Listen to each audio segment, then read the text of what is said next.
Zambia, praise to thee, O one, strong and free. Prayer.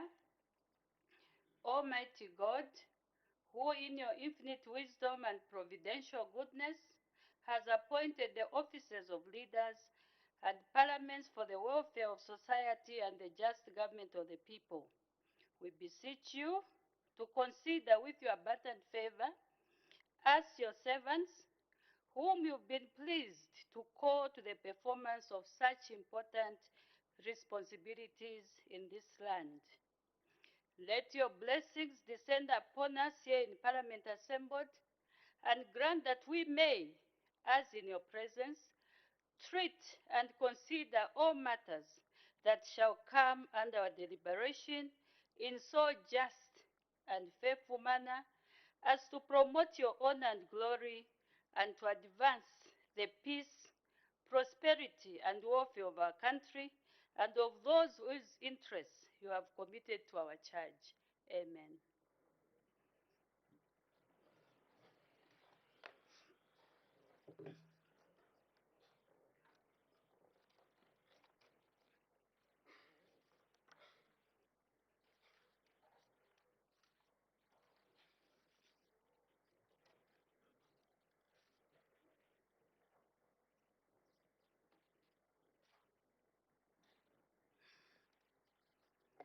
Honorable member, I have an announcement to make.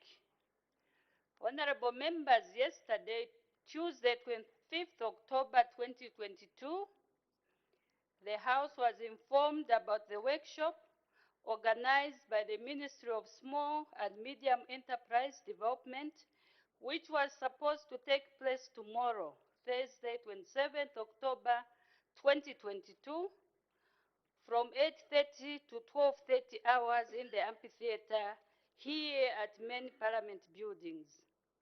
I wish to inform the House that the said workshop has been postponed to Tuesday, 15th November 2022. The time and venue remain the same. Honorable members are encouraged to attend this very important program on voluntary basis. I thank you.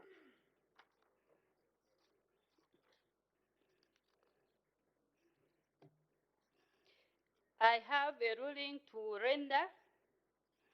This was on a point of order by Mr. R.K. Totela, Member of Parliament for Pambashi constituency, that was raised on Thursday, 29 September 2022, against Honorable R.M. Piri, Minister of Agriculture, on whether the Honorable Minister was in order to mislead the nation by alleging that the infighting among the unsuccessful bidders was the reason to cancel the fertilizer tender in abrogation of the provisions of the Public Procurement Act number 8 of 2020. Honorable members, the House will recall that on Thursday, 29 September 2022, when the House was considering the ministerial statement on the Farmer Input Support Program, FISIP, for the 2022-2023 farming season, and Honorable R.M. Piri, Minister of Agriculture, was on the floor, Mr. R. Chitotera, Member of Parliament for Pambashe constituency, raised the point of order. Mr. R. Chitotera, MP's point of order was premised on Standing Order number 65-1B of the National Assembly of Zambia, Standing Orders for 2021, which provides as follows. 65-1, a member who is debating shall be ensure that the information he or she provides to the House is factual and verifiable. In his point of order, Mr. Arach Totera MP stated that the Honorable Minister of Agriculture had informed the House that the government had followed the correct procedure in awarding fertilizer contracts to 11 companies. Mr. R.K. Totera MP, therefore, asked whether the Honorable Minister of Agriculture was in order to mislead the nation by alleging that infighting among the unsuccessful bidders was what led to the cancellation of the tender when the Public Procurement Act number 8 of 2020 did not provide that as a reason for cancelling a tender.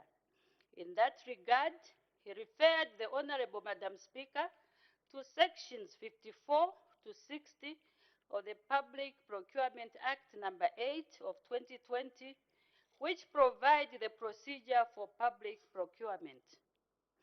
In her immediate response to the point of order, the Honorable Madam Speaker reserved her ruling in order to enable her study the matter. I have since studied the matter and will now render the ruling. The honorable members, the point of order by Mr. Arakech Totera MP invited the Honorable Madam Speaker to examine section 54 to 60 of the Public Procurement Act in order to establish whether or not infighting was a reason for a tender to be cancelled. Honorable members, as you are aware, the interpretation of the law is the preserve of the courts of law.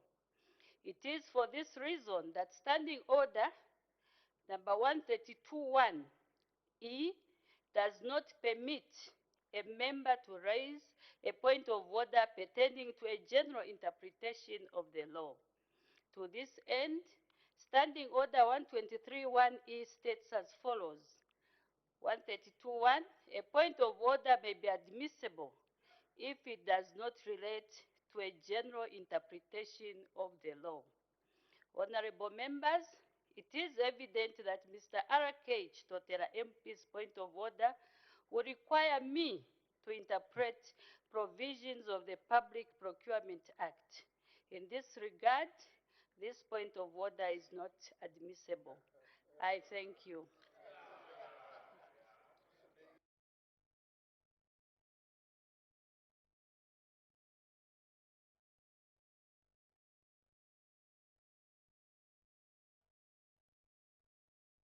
We will now move on to the matters of urgent public importance.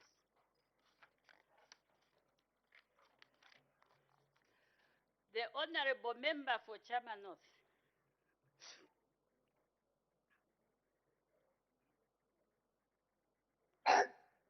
Thank you, Madam Speaker. The matter of urgent public importance I wish to raise is directed at the Minister of Defense. Honorable Member, First and foremost, Honorable Member for Chama North, do you have a device near you? May you please switch it off? There is some noise in the background. You may continue.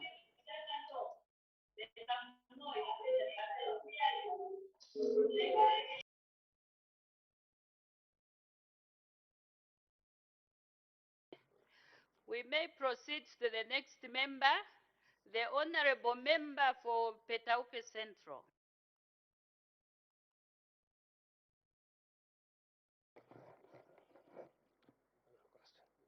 Thank you, Madam Speaker, for giving the good people of Petauke this opportunity to raise the matter of urgent public importance, Madam Speaker.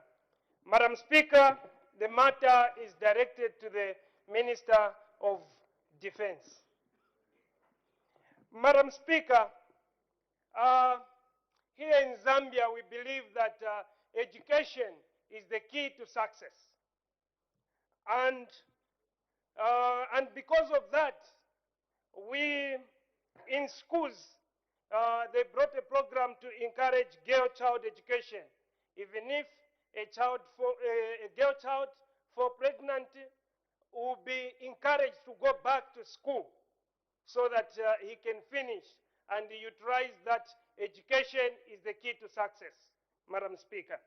Madam Speaker, there's an advert which is going on, and they have said that those with children won't, they don't qualify. Madam Speaker, even men, which means we are not balancing gender. Men, there are men who are 21. Like myself, I had my firstborn child when I was 21. Yeah. I had a child, my firstborn child, when I was 21, Madam Speaker. Then, if this opportunity came when I was 25, it was going to be very unfair to disqualify me to participate, to be a soldier under ZNS, under Zambia Air Force, under Zambia Army, and also it's difficult also for a man to be identified to say this one has got children, which means gender we are not balancing, and then we will end up losing a lot of children because those girls with children, they'll end up starting killing those children so that they can have opportunity, Madam Speaker, to be employed under ZNS, Zambia Air Force. So we are asking the good people of Petauke, the youths, those with children, they are appealing to the minister if they can look into that clause so that it can balance on both gender and also to promote girl child education, Madam Speaker. I thank you. Thank you. The Honorable Member for Muchinga.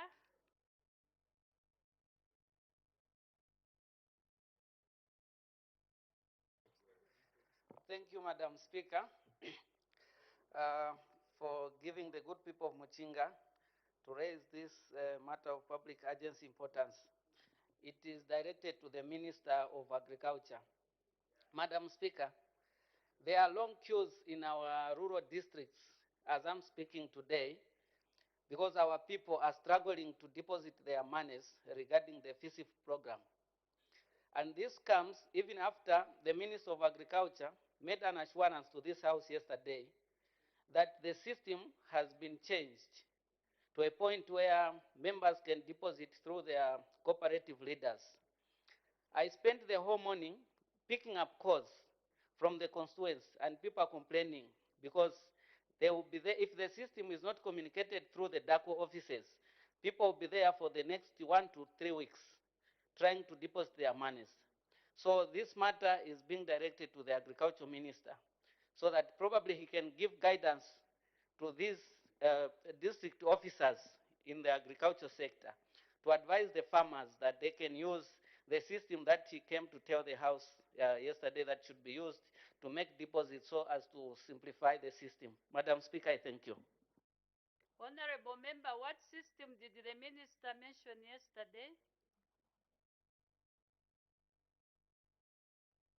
Madam Speaker, the Minister said that we are reverting to the old system where farmers can deposit the money through one member of the cooperative, in the case of a cooperative, instead of everyone going to the bank as an individual to go and make a deposit. I thank you, Madam Speaker. Thank you.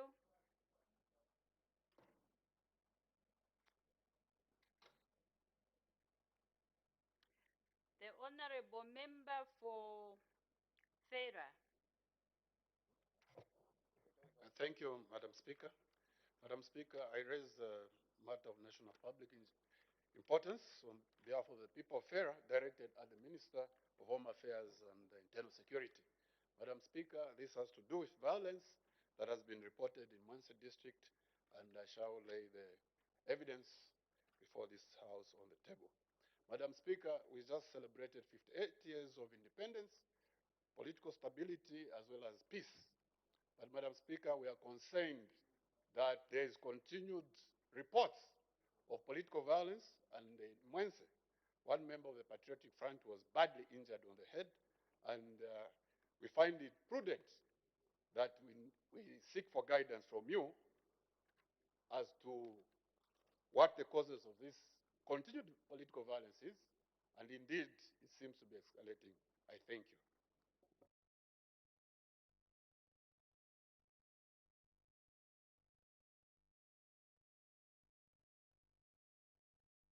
The Honorable Member for Itej.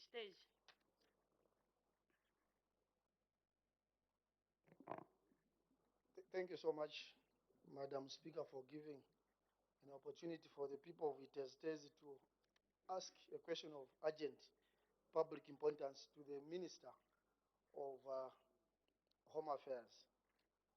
Madam Speaker, there is sporadic shootings going on in Iteztezi targeting village headmen. Just yesterday, a village headman in Chief Shezongo's area was shot by unknown people who are alleged to be using homemade guns. Madam Speaker, despite the minister, when Parliament just opened, giving us an assurance that there's an amnesty going on for people to surrender the guns, we've continued experiencing these shootings. Madam Speaker, I want to mention that the headmen are the custodians of our people, and their safety should be assured, just like we as members of Parliament and any other leaders. Madam Speaker, I want to find out what measures are being put to see to it that these homemade guns, they are also repossessed from the villagers, and also what other measures are being put in place to see to it that the safety of these headmen are ensured and they live in harmony. Thank you so much, Madam Speaker.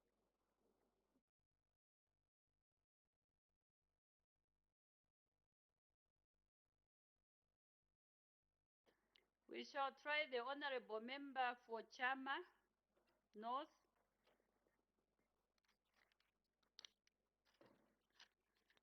Thank you, Madam Speaker, for giving us another opportunity. Madam Speaker, the matter of urgent public importance I wish to raise is directed at the Minister of Defense. First and foremost, the people of Chama North and undoubtedly the country at large are excited with the proposed employment of workers in the defense forces. However, Madam Speaker, we have a huge challenge in Chama North constituency in terms of applicants for these jobs because they are being asked to provide certified copies of their academic qualifications. Now, the challenge, Madam Speaker, is that my constituency has a different terrain. People have to cover 400 kilometers to go and access a nearby ECZ center to verify their qualifications. And this is proving extremely very difficult for the vulnerable people, especially that they don't have resources. Madam Speaker, uh, um, the people fear that many young people are going to be disadvantaged to access these jobs. Madam Speaker, those who are managing, I think there are long queues and people are spending days and nights, as evidence from yesterday's ZNBC television 19 hours news, to verify their grade 12 certificates instead of demanding for certified copies from shortlisted of successful candidates. Therefore, Madam Speaker, I seek your indulgence in this matter before many vulnerable children in rural areas are disadvantaged. Thank you, Madam Speaker. Thank you.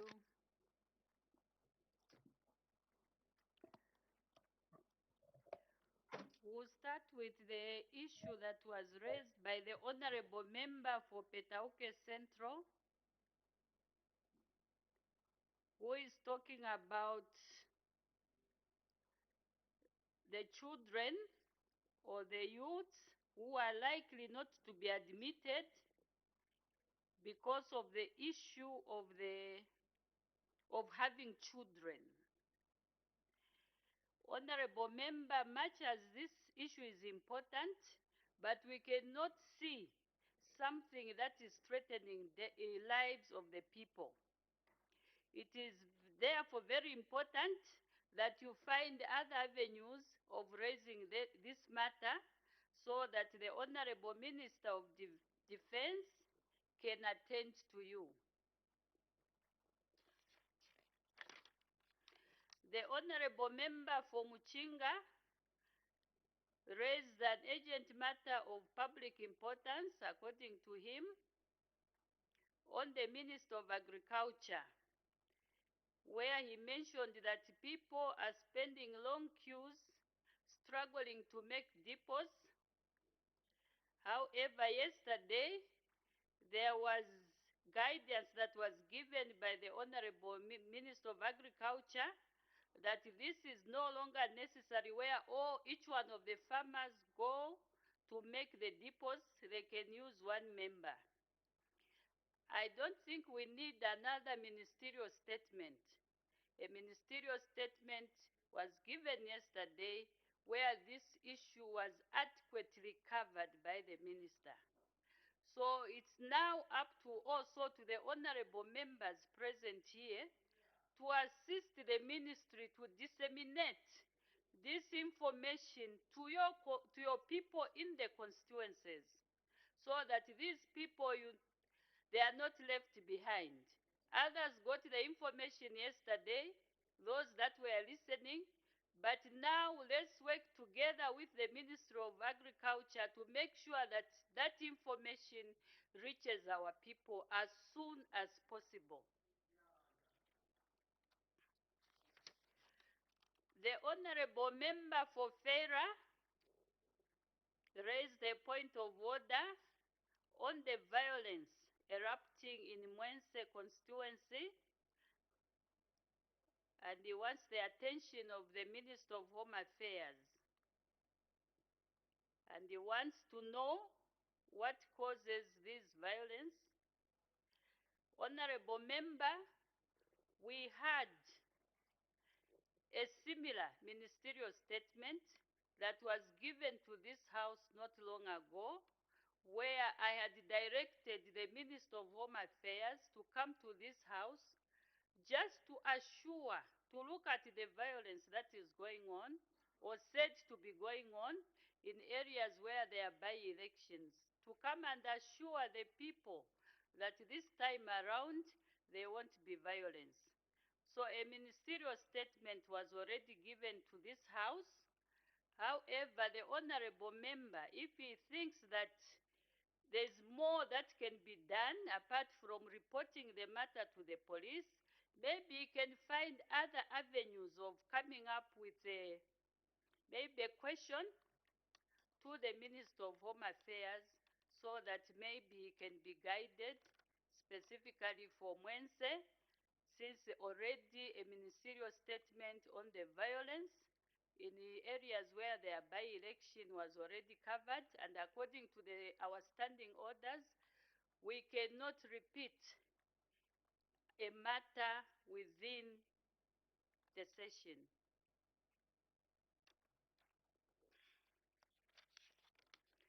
The honorable member for Itej-Teji raised the point, a matter of urgent public importance, where he wants the attention of the Minister of Home Affairs that shootings have been going on in his constituency by unknown people using homemade guns.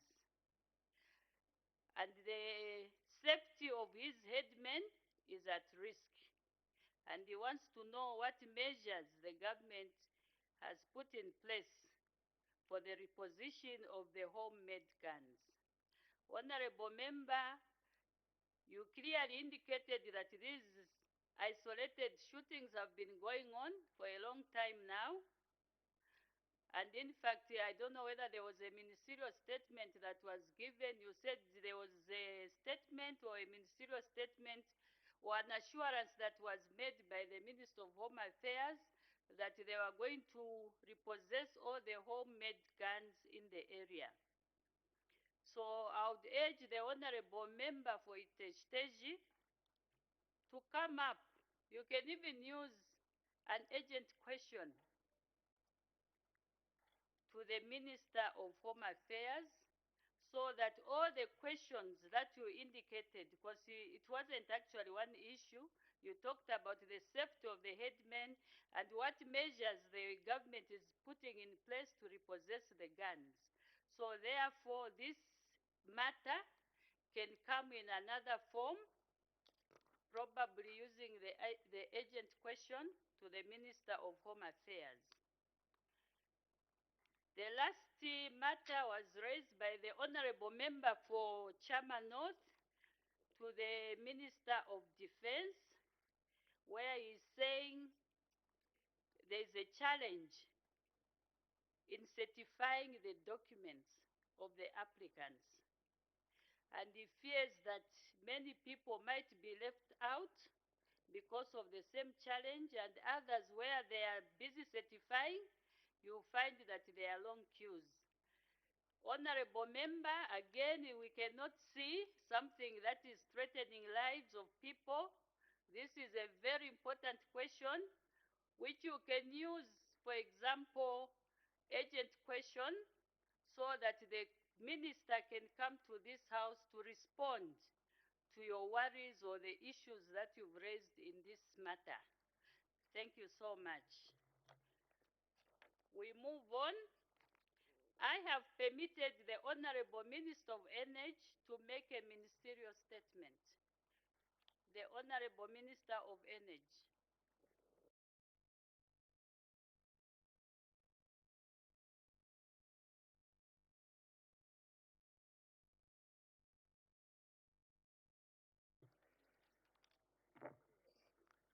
Thank you, Madam Speaker.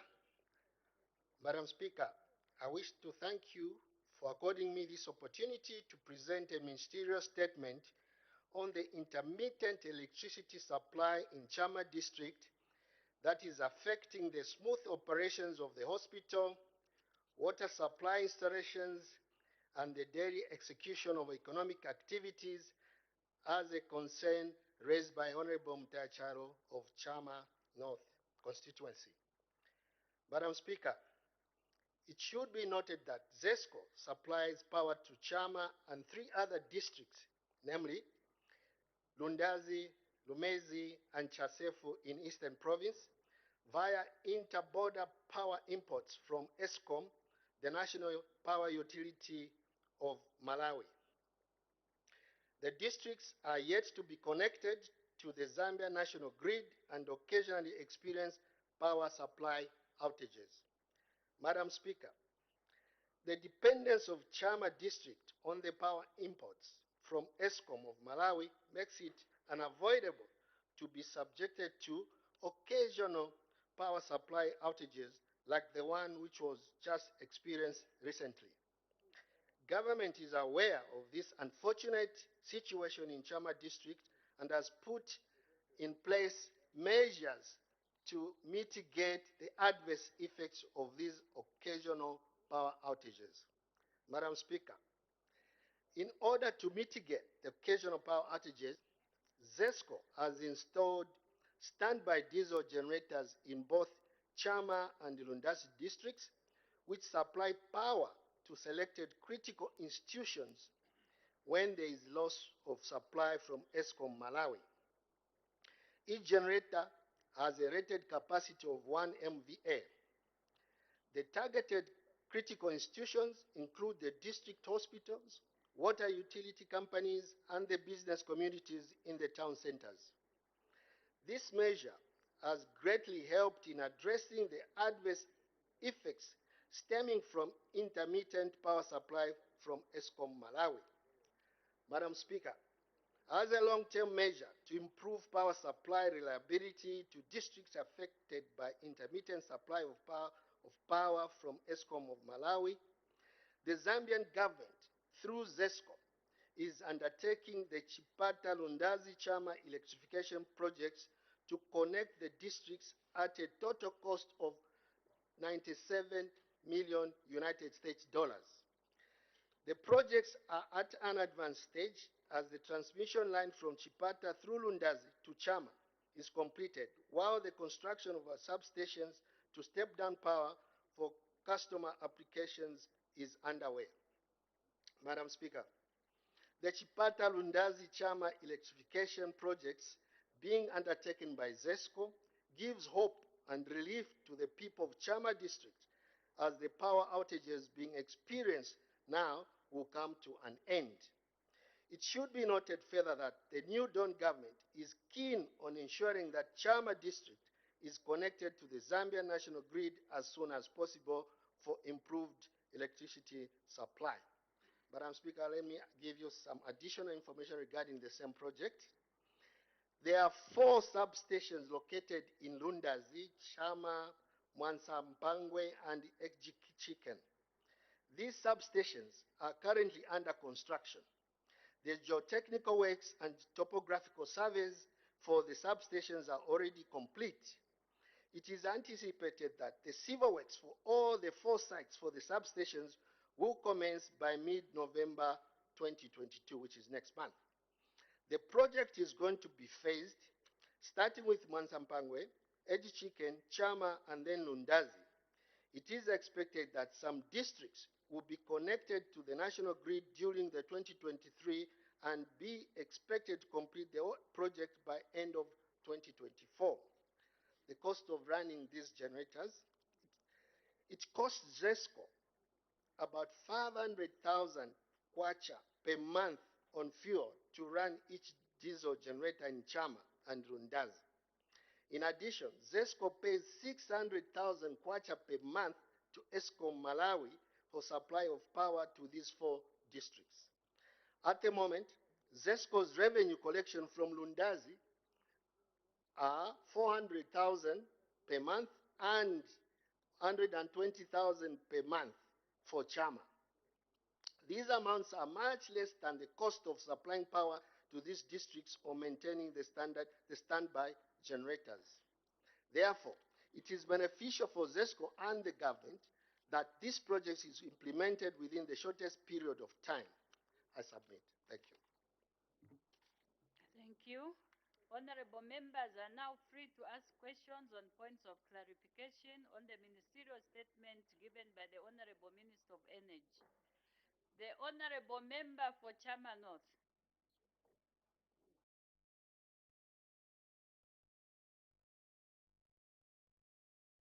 Thank you, Madam Speaker. Thank you, Minister of Energy, for that ministerial statement. Madam Speaker, it is true that ZESCO runs a standby generator as a stop-up gap in an event that power from Malawi is erratic. I want to find out from the Minister of Energy. I'm aware, of course, that ZESCO has awarded Elswid to construct these substations in Chama. But it will take some time. The Minister is talking about 2023, 2024. Currently, Madam Speaker, the situation is very bad.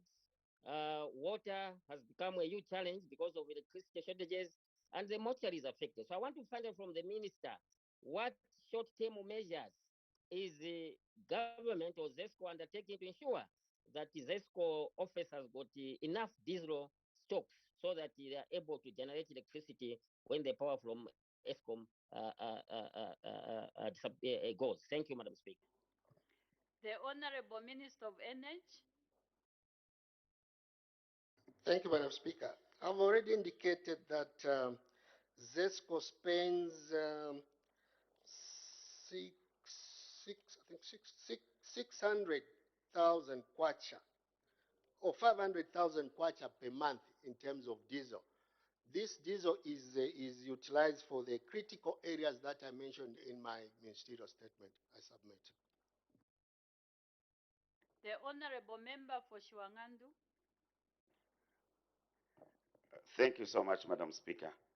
Honorable Minister, we appreciate the challenge that you have shared with us, that you spend more than you are getting from your plant in Chama, and that you are paying Eskom the tune of 600,000 per month.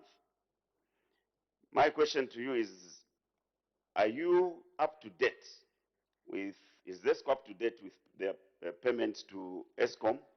And if they are, do they have a clause in that contract of supplying power which should be able to deal with these disruptions, which seem to be a continuous occurrence? Because if the contract is running and your ZESCO is on time, is there are no lapses in terms of payments. We then expect ESCOM to do their part by supplying power continuously without disruptions. I thank you, Madam Speaker. The Honorable Minister of Energy. Thank you, Madam Speaker. Madam Speaker, I haven't had the sight of the contract between ESCOM of Malawi and ZESCO. I should have these figures when I report back to Parliament when I'm given the opportunity again. I thank you. The Honorable Member for Chama North.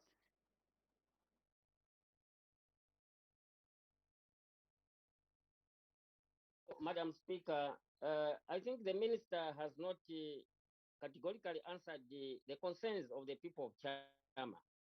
Yes, I'm aware that ZESCO is spending the 500,000 kwacha per month to procure diesel stocks. I think if you remember very well, we had an electricity crisis in this country, and we were importing electricity to make sure that the country's economic activities are not affected. So my question, I want the minister to be specific whether ZESCO will consider supplying enough diesel stocks to the district so that even when power from Malawi is interrupted, economic activities and the hospital are not affected because yes, we have these generators are here, but bodies are getting rotten in the mortuaries. There is no water. So what is the immediate measure to ensure that enough diesel stocks are supplied to ZESCO? Thank you, Madam Speaker. The Honorable Minister of Energy. Thank you, Madam Speaker. I don't think I got the honorable member of Chama North where he talked about the time, how much time the gensets are running to supply the critical areas. As far as I'm concerned, I was told that the gensets are currently supplying power to the hospitals and all the sensitive areas of Chama. So I don't see why he should come and say that ZESCO should increase on the supply of diesel. This is just maybe a procurement procedure, which I'm sure ZESCO should be able to do. So far, I don't have any information to suggest that ZESCO is not supplying the diesel to run these generators. I submit. The Honorable Member for Ron. Thank you very much, Madam Speaker, and thank you very much, Honorable Minister for Energy. Madam Speaker, it's a fact that ZESCO's expenditure is more than the revenue that they are collecting from Chama North.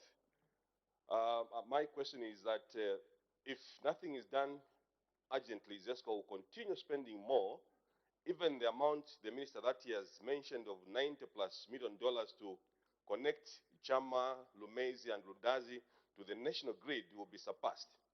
My question, Honorable Minister, is I know that the three constituencies are rural constituencies, and we have the Rural Electrification Authority, REA.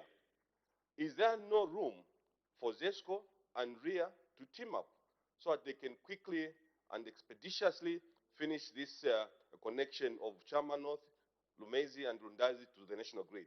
I thank you, Madam Speaker. The Honorable Minister of Energy. Thank you, Madam Speaker. I did mention that preliminary works have already started on the substation. So this is already an ongoing project, which we feel that as long as it is phased out, other districts might be connected earlier than 2024. ZESCO and the rural education have run different projects. And I don't think it would be prudent for RIA to invest their resources on a project that is resourced and running. I submit.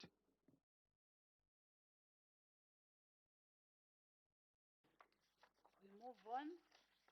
Questions for oral answer understanding order number 74. The Honorable Member for Kanchiria.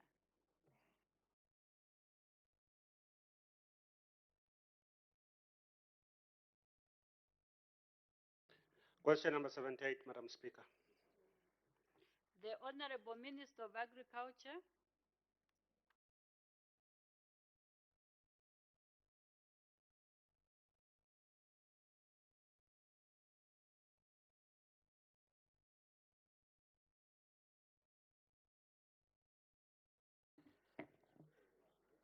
Thank you, Madam Speaker.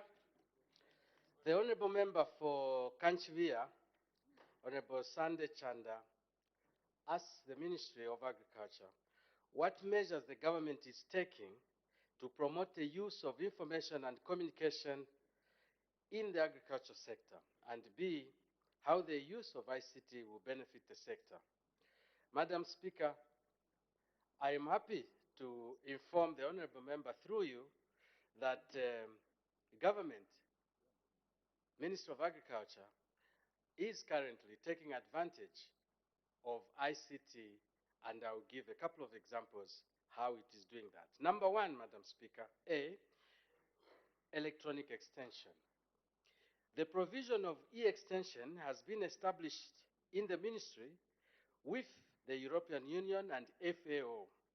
This ICT platform, Madam Speaker, enables extension officers to interact with farmers on a virtual platform. The platform allows farmers to access timely agricultural information relating to crop production, pests and disease management, post-harvest management, marketing, and, Madam Speaker, climate change issues.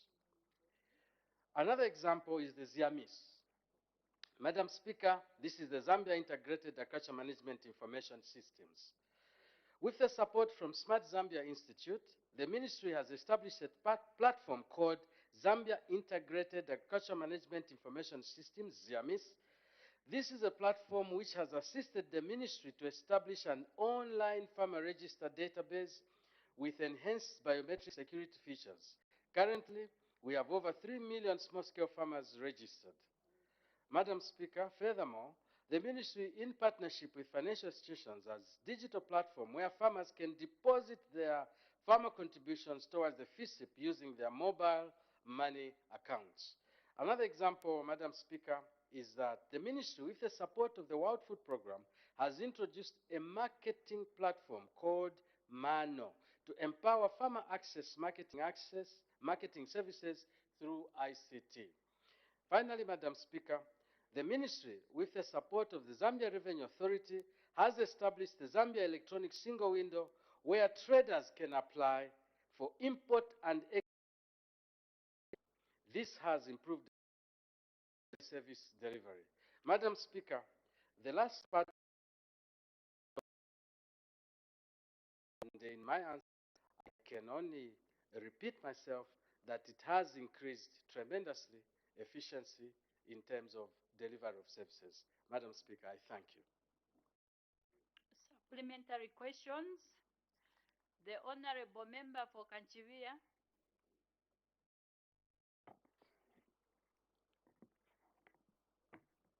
Thank you so much, Madam Speaker. Honorable Minister, thank you so much for your response. And clearly, let me commend the ministry on the ZIAMIS and the other interventions, Mano, which have followed closely.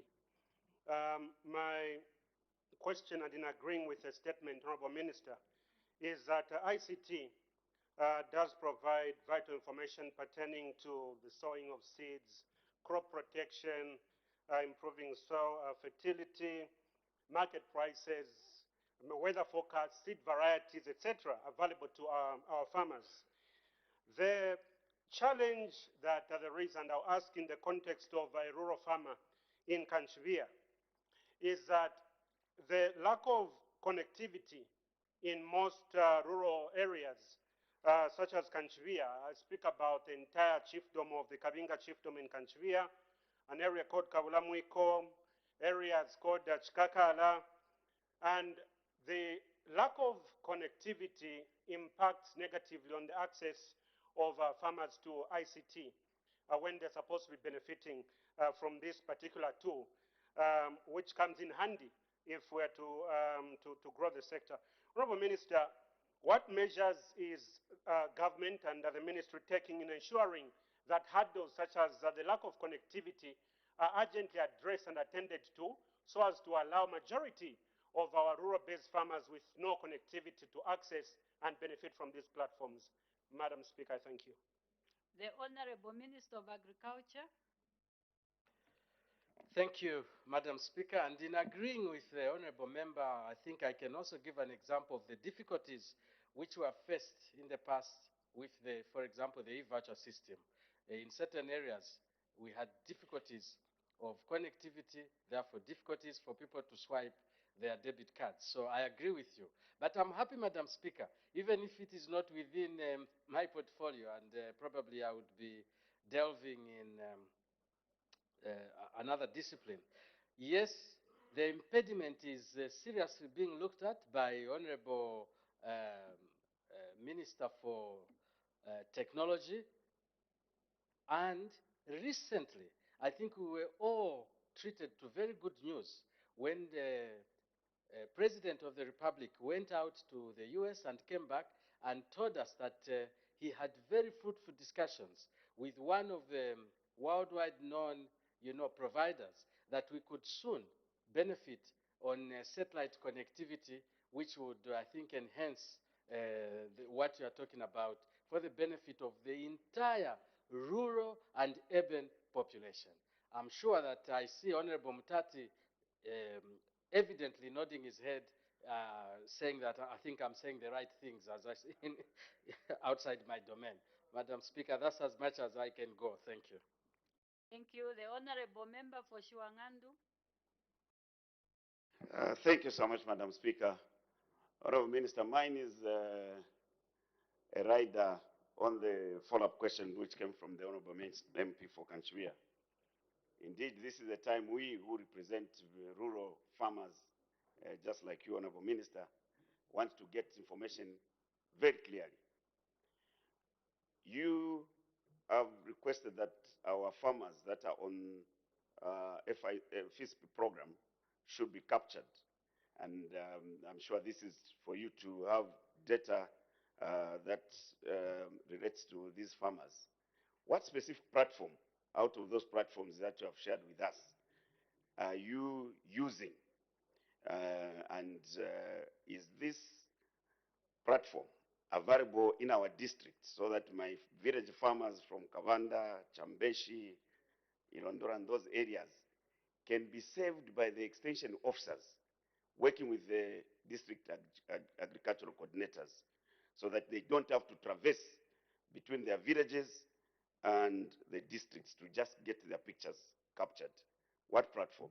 And is this available in our district? I thank you, Madam Speaker. The Honorable Minister of Agriculture. Thank you, Madam Speaker, and I'm grateful, Honorable, for that question. In terms of capturing biometrics, it was done by Smart Zambia. They actually went out and captured this information in the rural areas.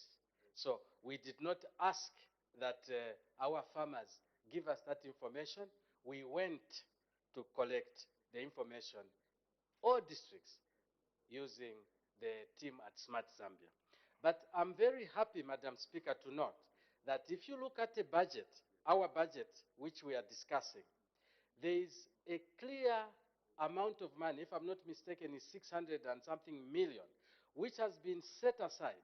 And part of the use of that money is to procure kits, digital kits for our extension officers, just like we are going to procure motorbikes for them. So there is a digital kit. Basically, it's going to be a computer and other accessories which make them live, real-time live, wherever they are in the country. So it is being looked at by providing to the extension officers instead of looking more at the farmers. But, Madam Speaker, the Honorable Member raises a very important point, and that is a point of allowing our farmers to have, to the barest minimum, a cell phone, because then we are able to pay them directly into their cell phone instead of them going to the banks, traveling, long distances to go and get payments. We are able now, through this platform, to pay the farmers online into their phones, into their money accounts. Madam Speaker, I thank you. Thank you. The Honorable Member for Kanchivia. Thank you so much, Madam Speaker. Madam Speaker, thank you so much again for the assurances, Honorable Minister, and looking forward to solutions coming from Honorable Mtati.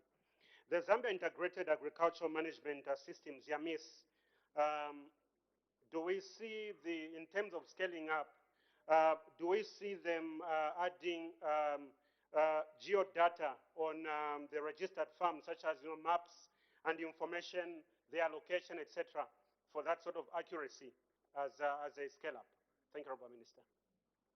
The Honorable Minister of Agriculture. Thank you, Madam Speaker. The answer is yes, Honorable Member for Kanchivia. We are able right now, in fact, even on your iPad, you are able now to zoom down to Kanchivia and actually see the farms and roads and a lot of other satellite benefit, information.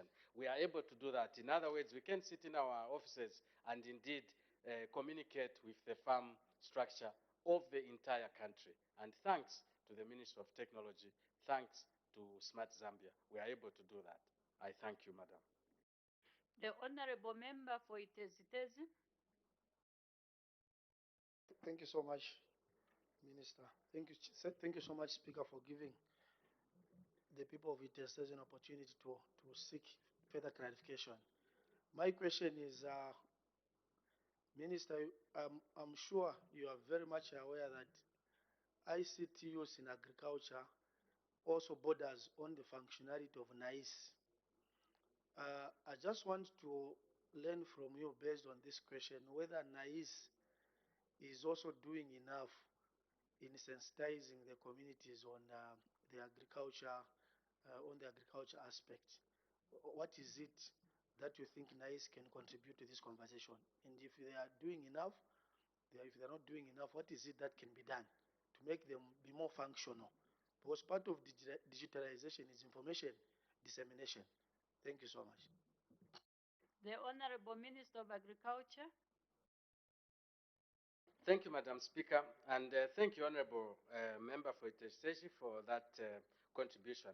I think let me start with the positive part, where it is clear from the way the question, Madam Speaker, was coming, that maybe we can have positive suggestions from the member so that we can improve the performance of NICE. So where you think that in this area we can do better, please feel free to come over to the office, because NICE falls under my portfolio.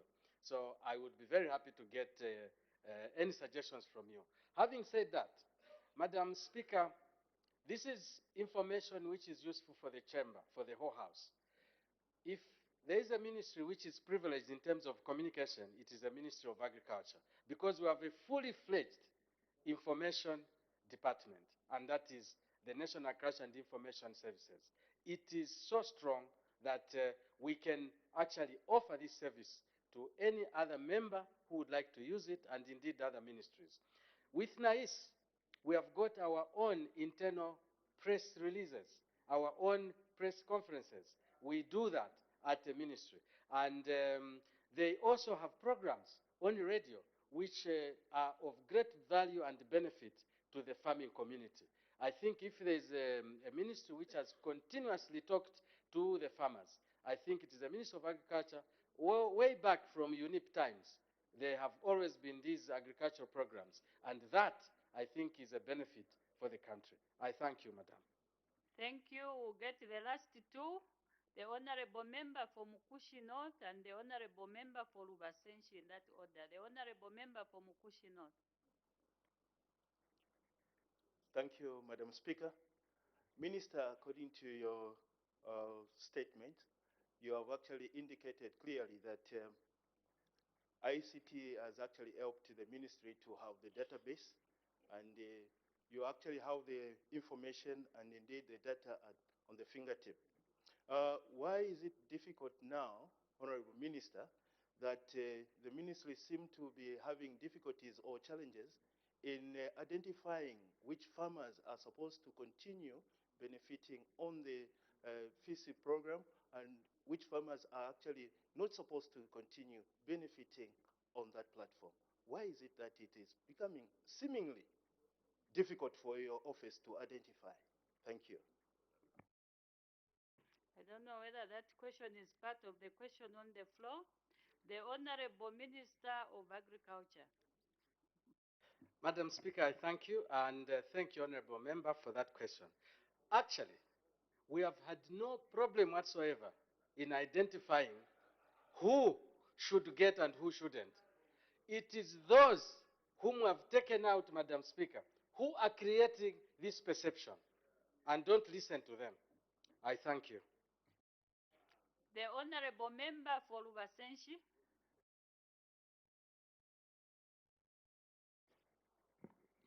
Thank you so much, Madam Speaker, for giving this great opportunity to the good people of Luancha constituency.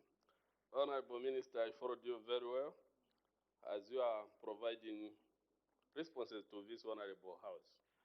Honorable Minister, I would like to find out which collaborating partners in terms of private sector you are working with to ensure that these farmers, especially in rural areas, get accurate information regarding to agriculture sector. In addition to that, how willing are you to ensure that if you are not accorded an opportunity to private sector, how willing are you to ensure that come 2023, you are able to disseminate information which is going to help the farmers? Thank you so much, Madam Speaker. Just a reminder, Honorable Member, you are given an opportunity to raise one question. The Honorable Minister of Agriculture. Thank you, Madam Speaker. We work with a number of cooperating partners, local cooperating partners like the Zambia National Farmers Union, who are a very, very useful element, Grain Traders Association of Zambia, Millers Association of Zambia. These are relevant to our activities. Outside Zambia, we work with FAO, we work with, what is this institution? WFP and European Union. They are numerous. But what is most important is that we are open to even work with some of the cooperating partners I could not have mentioned here. Madam Speaker, I thank you. Thank you. Next question. The question for the Honorable Member for Mongu Central will be asked by the Honorable Member for Mufumbwe by prior arrangement. The Honorable Member for Mufumbwe. Thank you, Madam Speaker. Question number 79. The Honorable Minister of Tourism.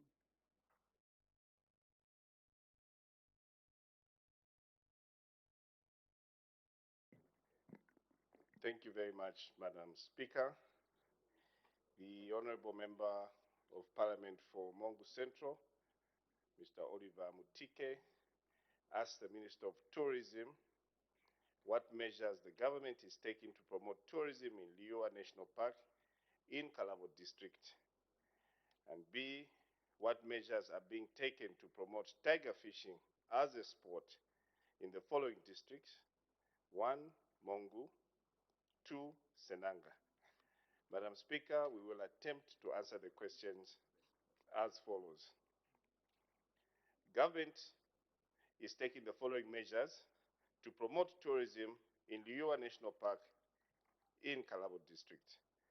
Number 1, government in collaboration with African Parks Network has restocked the once depleted Liuwa National Park to an extent that it is now home of the second largest wildebeest migration from the one in Serengeti. Number 2, government will construct all trunk roads leading to the park and rehabilitate the Kalabo airstrip and other airstrips in the area to allow connectivity and other national parks in the tourism sites such as Kafue National Park, Siomangwezi National Park, Musiotunya National Park, and the Victoria Falls. This will greatly improve connectivity in the southern tourism circuit.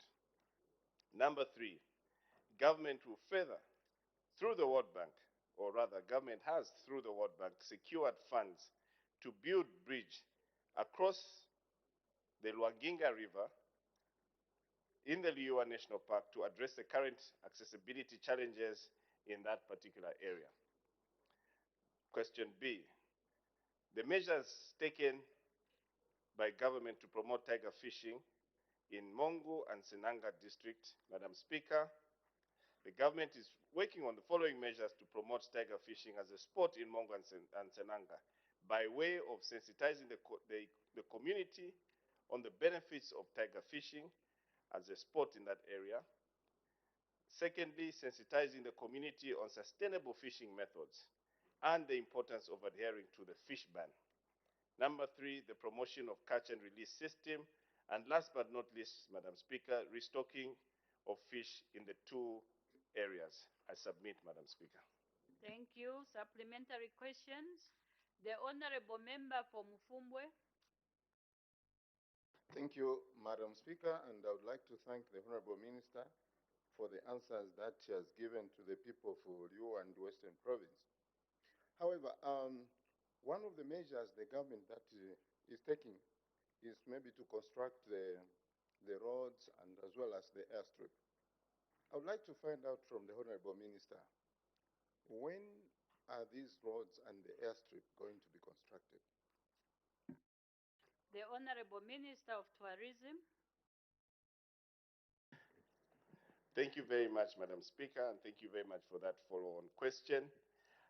If you had followed properly our discussions, Madam Speaker, a team of ministers has been into that particular area to assess the severity of the challenges that are being faced in terms of accessibility. And in the 2022 budget, the Honorable Minister of Finance and National Planning, Honorable Dr. Stumbeko Sokotwari, did assure this House that an excess of $100 million was secured by the World Bank. A feasibility study is being worked on at the moment, and as soon as we finalize on the discussions with the World Bank, works will commence.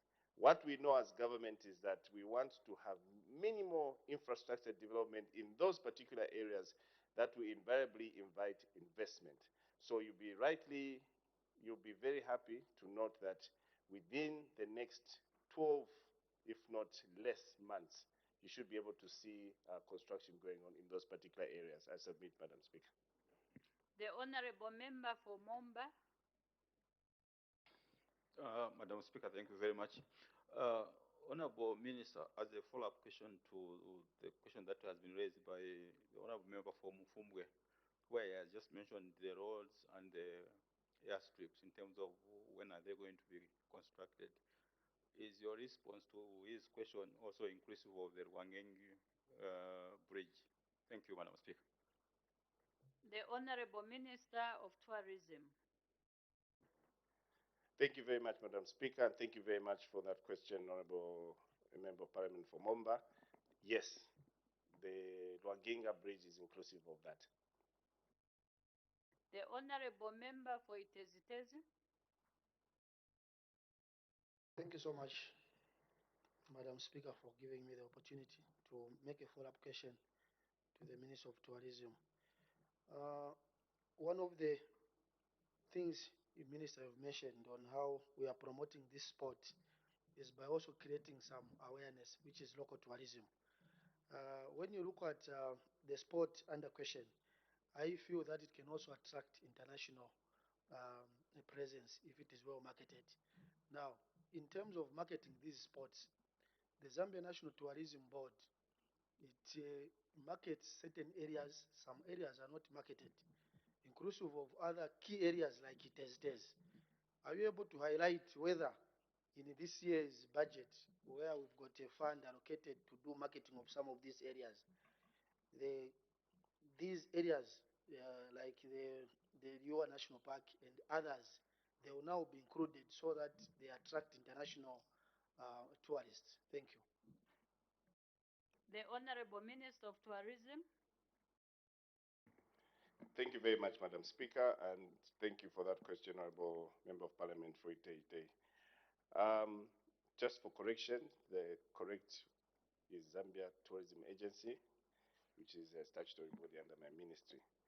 And indeed, in the 2023 budget, it's very, very clear and categorical that the Ministry of Tourism will be focusing on marketing Zambia as a preferred destination and also focus on creating infrastructure development. The $1.167 million budget allocated to the ministry is something that we're going to work with. In terms of marketing the sport of fishing. And I'm happy to note that my colleague, the Minister of Livestock and Fisheries, and I have already been in discussions with regards to how we are going to be encouraging fishing during the festive season. You do realize that during the festive season, that's when our colleagues institute the fish ban. But we are also in discussions to see how best we could differentiate between local water bodies as well as international water bodies. That will allow us to implement catch and release as well as see where we can institute the fish ban. But Honorable Member of Parliament, to answer your questions, we have a budget that will cater to market the entire Zambia. Itehi to be inclusive, and we're willing to get ideas from yourself, you being the owner of the constituency, to be able to give us ideas on how best we could support you in terms of marketing what is happening in Itehi, other than the stories that we hear about killing our lions with spears and a few other man-made guns. I submit, Madam Speaker. Thank you. The Honorable Member for Mufumbwe. Through you, Madam Speaker, indeed, actually, the people of Liua are excited. On behalf of National Assembly of Zambia, and on my own behalf, as chairperson, government assurances, should we take it that now, what you have just promised the people of Liua is a government assurance? Should we take it now as a government assurance? Thank you. The Honorable Minister of Tourism. Thank you very much, Madam Speaker. I think it would be suicidal if I said no. Very suicidal. Yes, it is government assurance that whatever I've pronounced on this floor of the House is what government will do. And I'm also happy that the person who is the custodian of Liua is sitting in this House and is the money man. So I'm sure everything that I've said, I saw him nodding. It's very serious that these things are going to happen. I submit, Madam Speaker. The Honorable Member for Masaiti. Thank you, Madam Speaker. In promoting tourism, the Honorable Minister is also attracting angling and tiger fishing. Anglers need to plan when they need to go for tiger fishing. And Honorable Minister, tiger fishing also has seasons when to catch the tiger fish. What is the best period for anglers to plan to go tiger fishing? I thank you, Madam Speaker. The Honorable Minister of Tourism. Thank you very much, Madam Speaker. I'm happy that the Honorable Member of Parliament is an ardent follower of angling. And obviously, the areas which have been highlighted, especially Senanga, is one particular area that has got very good tiger fish. I was going to use the lousy name for tiger fish, but I'll leave it for now. But in any case, the best period for angling is purely between the period after July, when it starts to warm up. That's when obviously you realize that the fish don't really go down to find the warmth. They'll start coming up. But again, tiger fishing is not that easy.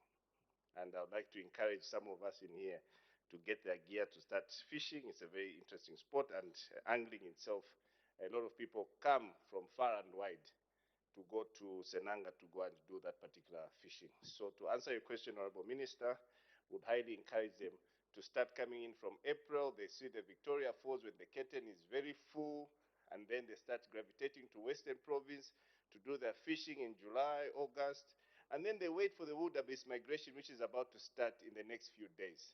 I submit, Madam Speaker. The Honorable Member for Kalabo Central.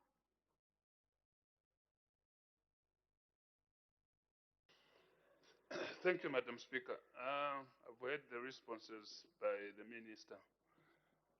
The efforts applied by the AP are quite significant in that area, and we really appreciate the efforts. However, Madam Speaker, I would like to find out Why is it that there's low participation of our local entrepreneurs, those who are in the hospitality industry? Why are they not turning up to participate in dealing with the lure? Thank you. The Honorable Minister of Tourism. Thank you very much, Madam Speaker, and thank you very much for that question, Honorable Minister.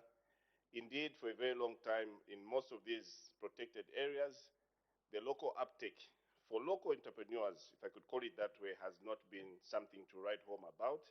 However, if you follow the 2023 budget, the 2023 budget is purely looking at you, the local entrepreneurs, to invest in areas such as Liua, to invest in areas such as Kafue National Park, Lower Zambezi, as well as South Luangwa, and indeed in Livingstone, my constituency. So we have an opportunity this time around in the 2023 budget, which will allow you as local entrepreneurs to partner with those experienced investors to invest in Liua. And we have further on, in the 2023 budget, allowed you to import capital goods which are not locally produced in Zambia so that you can set up businesses. Could be tented chalets, but of course we do realize that within the protected areas such as the national parks, we will not allow you to build brick and mortar. It has to be semi-permanent structures, which obviously would be able to fit in with the flora and fauna that you're working in. But we will, as a ministry, handhold you should you require to invest in those protected areas, and we will gladly show you a few sites that we've earmarked. Just during the Western Expo, Madam Speaker, in the presence of His Excellency the President, Mr. Arene Chidema, we launched what we call a tourism guide to investment. That in itself speaks to our aspirations to allow you, the local businesses, to invest in a number of these areas that we have within our protected areas, including national parks. I submit, Madam Speaker. We'll take the last two, the Honorable Member for Namwala and the Honorable Member for Luena. The Honorable Member for Namwala. Thank you so very much, Madam Speaker. Madam Speaker, having listened to the Minister, may I kindly know from the Minister how much government is expected with other promoters to spend to bring Liua to the standards that is required? I submit. The Honorable Minister of Tourism. Thank you very much, Madam Speaker. I'm not quite sure if I got that question correctly, but if indeed what I heard is what he's asking regarding to how much of money should be invested to get it to the level where it's at. Madam Speaker, just to give perspective, 18 years ago, Liua National Park was deserted. 18 years ago, that's when a tripartite agreement between the government of the Republic of Zambia, African Parks Network, and the Barroso Royal Establishment signed an agreement. I will not name the people who were the first board chair of that arrangement, but they're in this house. Now, 18 years later, Liua has been revived. We have commitment from African Parks in a total investment on a yearly basis of about $4 million that goes into the landscape to regenerate it based on restocking as well as making sure that there's law enforcement. So if there's any opportunity, if there's any such national park that we are going to use as a benchmark with regards to collaborative management partnership, is that of Liua. And that in itself gave us the impetus, Madam Speaker, to replicate what we did in Liua to go to Kafue National Park. And yes, we have again gone to bed with African Parks for Kafue National Park for the next 20 years. And we want to see Kafue National Park being one of our biggest national parks, covering 22,000 square kilometers, to be the pride of national parks in this continent of Africa. I submit, Madam Speaker. The Honorable Member for Luena. Very much, Madam Speaker. Honorable Minister, the people of Luena are excited given that they share the border with Liua, and they would even be happier if they heard that the Zambia Tourism Agents is alongside promoting and marketing the wildlife that is available in Liua, also going to incorporate the marketing of local tourist sites, given the history, the immense history that lies along the Zambezi River, which includes several burial sites, which, if included in an integrated marketing strategy by the Zambia Tourist Board, would increase even local tourism as well. So to summarize my question, Honorable Minister, is the Zambia Tourist Agency looking at incorporating and integrating local tourism sites as part of marketing Liua and the other places in Luena, and probably an entire Western Province tourist circuit? Thank you. The Honorable Minister of Tourism. Thank you very much, Madam Speaker, and thank you very much for that timely question, Honorable Member of Parliament for Luena. And the question is very timely in the sense that he is requesting my ministry to market Liua and the surrounding areas.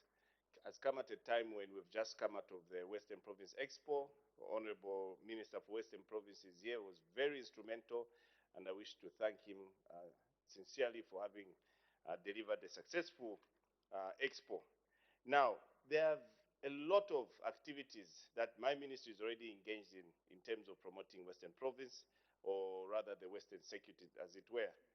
When we're talking about the Siomangwezi, the Ngonye, into Liua, and outside the natural heritage sites that we're talking about, we have the legendary Kuomboka ceremony, which I think is one of the biggest ceremonies that we market as an agency through my ministry. We also have you talked about the burial sites. I was hoping that you were even going to name them.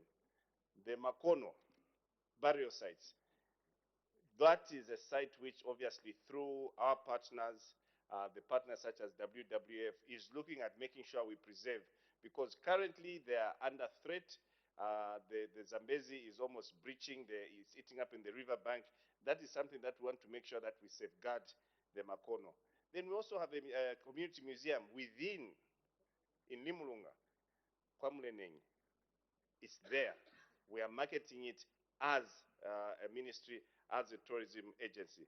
So we are very excited that we want to create a circuit, the southern circuit, that will also speak to the northern circuit and to market the source of the Zambezi in Ikelenge, and then we go down to the northern circuit, of which we have seen very, very good sites in the northern circuit.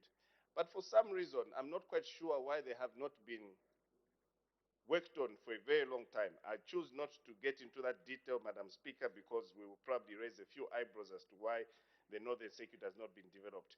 But the Honorable Member of Parliament for Luena, we will work hand in hand with you to see how best we could market the Western Province circuit, and we are very much on hand to receive proposals from yourselves to see how best we can work together. I submit, Madam Speaker. Thank you. The clerk will now read the orders of the day.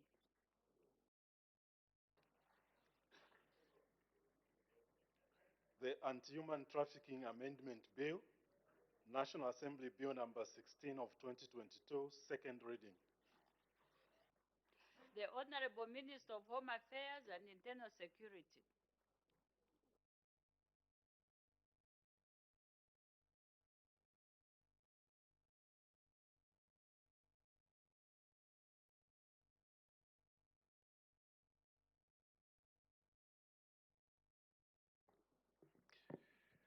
Madam Speaker, I beg to move that the bill be now read a second time.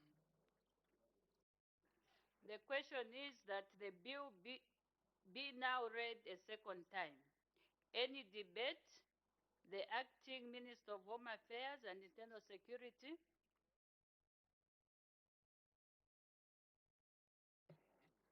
Thank you very much, Madam Speaker.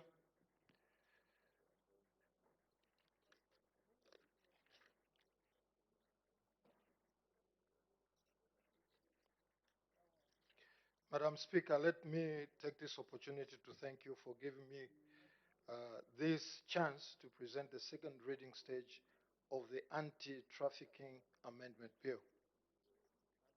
Madam Speaker, the primary legislation that addresses human trafficking in Zambia is the Anti-Human Trafficking Act number 11 of 2008. It is an act to, among other things, provide for the prohibition, prevention, and prosecution of human trafficking. It also provides for the filing of and dealing with matters related to human trafficking. It also establishes the Committee on Human Trafficking and provide for its powers and functions. It establishes the Centers for Victims of Human Trafficking, establish the Human Trafficking Fund, and to domesticate the protocol to prevent, suppress, and punish trafficking in persons, especially women and children, supplementing the United Nations Convention Against Transnational Organized Crime. Madam Speaker, the Act defines and criminalizes human trafficking and prescribes penalties ranging from 20 years to life imprisonment. The Act also further criminalizes smuggling in persons and ascribes punishment to both the smuggler and the smuggled person. A human trafficking fund is established by the Act to provide material support for victims of trafficking. Madam Speaker, every year millions of men and women and children are trafficked worldwide. Zambia is a source country from which victims are recruited, as well as a transit country through which traffickers transport their victims en route to their destinations in the region or other parts of the world. Exploitation of victims, including for labor, sexual, and domestic servitude, also takes place within our borders, mostly among farming, fishing, construction, and mining communities, and affecting the most vulnerable members of these communities, especially women and children.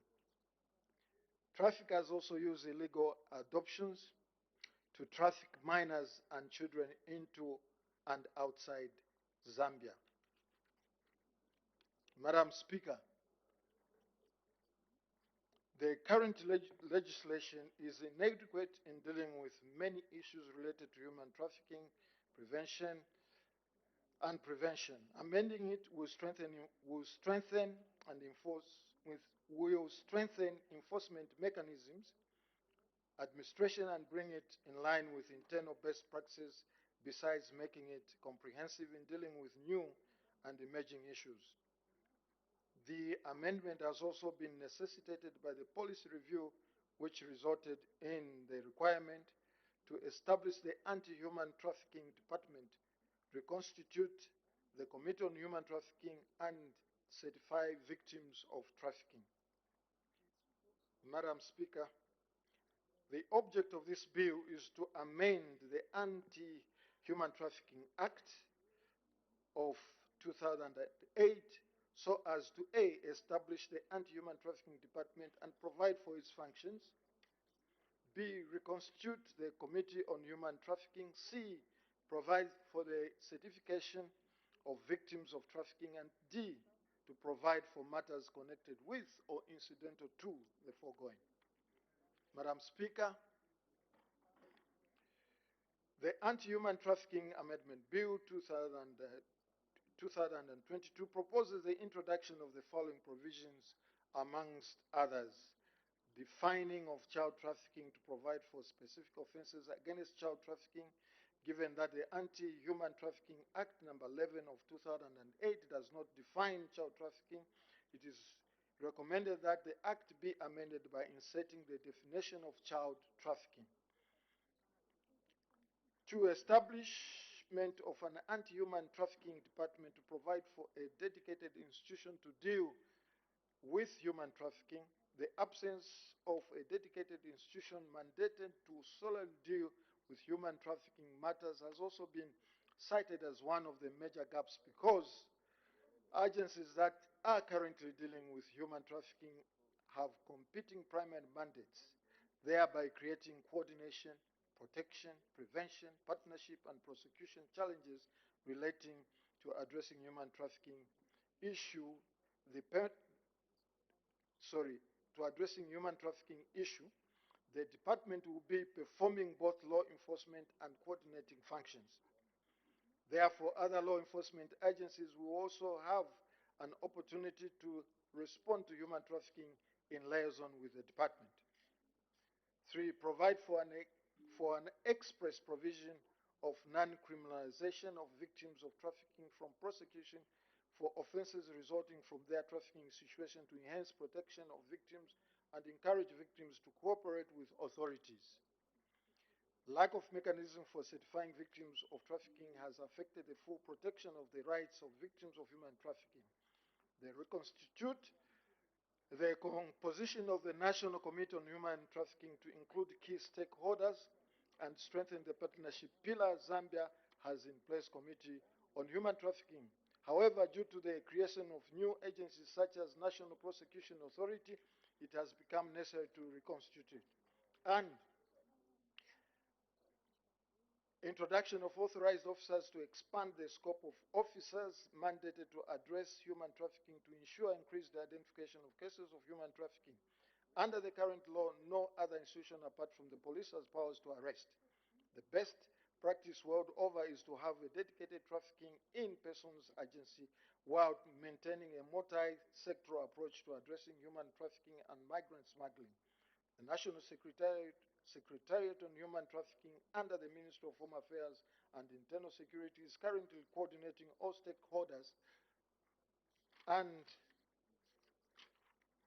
non-state agencies in responding to human trafficking. Madam Speaker, human trafficking is one of the most serious organized crimes, only second to drug trafficking. Can we have order on my left? The bill will enhance the prevention, protection, prosecution, and partnership towards combating human trafficking, consequently protecting the rights of victims of trafficking and society, in addition to protecting the economy and promoting national security.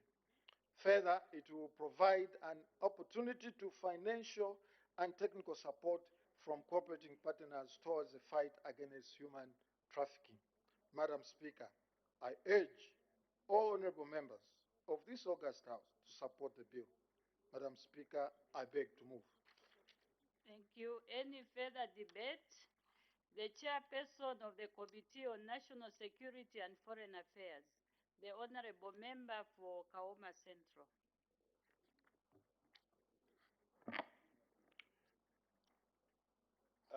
Thank you very much, Madam Speaker.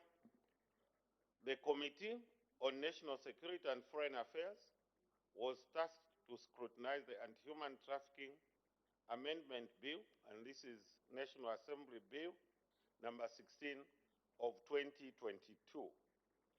In order to appreciate the bill, to appreciate the ramifications of the bill, the committee thought both written and oral submissions from stakeholders. Madam Speaker, as the House is aware, the Anti-Human Trafficking Amendment Bill, National Assembly Bill number 16 of 22, seeks to amend the Anti-Human Trafficking Act number 11 of 2008 in order to strengthen the legal framework that prohibits the trafficking of children and to establish the Anti-Human Trafficking Department, among other things. Madam, the committee sees the Anti-Human Trafficking Amendment Bill as part of the continued efforts to strengthen the legal framework that prohibits human trafficking, including the trafficking of children. This bill Madam and honorable members, cannot come at a better time than now when we recently, I think, experienced one such an incident just in a town here, Chalala. Madam Speaker, the committee observes with great concern that the constituted list of authorized officers to deal with human trafficking issues under Clause 2, Section 2, does not include key stakeholders such as an officer from the Department of Community Development, that of Social Welfare, and Immigration. This is likely to affect the effective coordination amongst key stakeholders dealing with human trafficking. In this regard, Madam Speaker, the committee recommends that the list of authorized officers should include child development officer, child welfare inspector, probation officer, and indeed officers from the immigration department. Madam, the committee is concerned that the amendment of the Principal Act has linked aspects of the use of force, fraud, and coercion as what may be termed or defined as child trafficking. Yet, child trafficking does not occur only where force, fraud, and coercion has been applied. Therefore, Madam Speaker, this is likely to let some forms of child trafficking occur unnoticed, and it is also likely to cause confusion in the application of the law among the law enforcement officers, prosecutors, and the judges.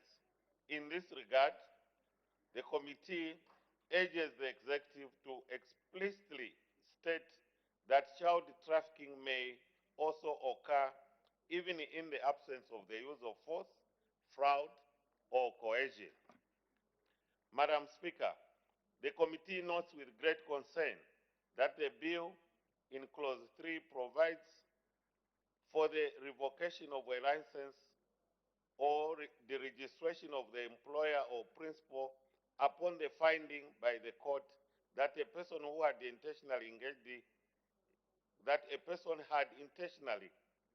engaged in trafficking in persons.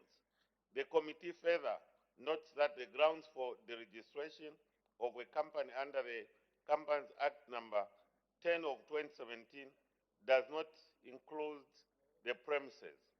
In this regard, the committee recommends that the registration of an employer or principal should be done in accordance with the provisions of the Companies Act.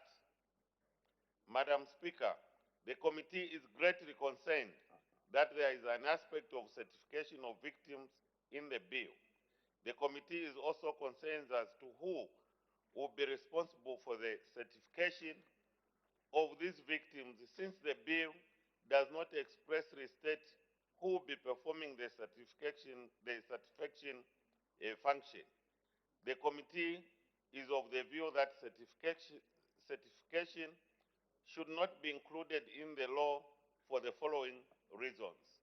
And that's one, the issue of limited capacity to conduct certification.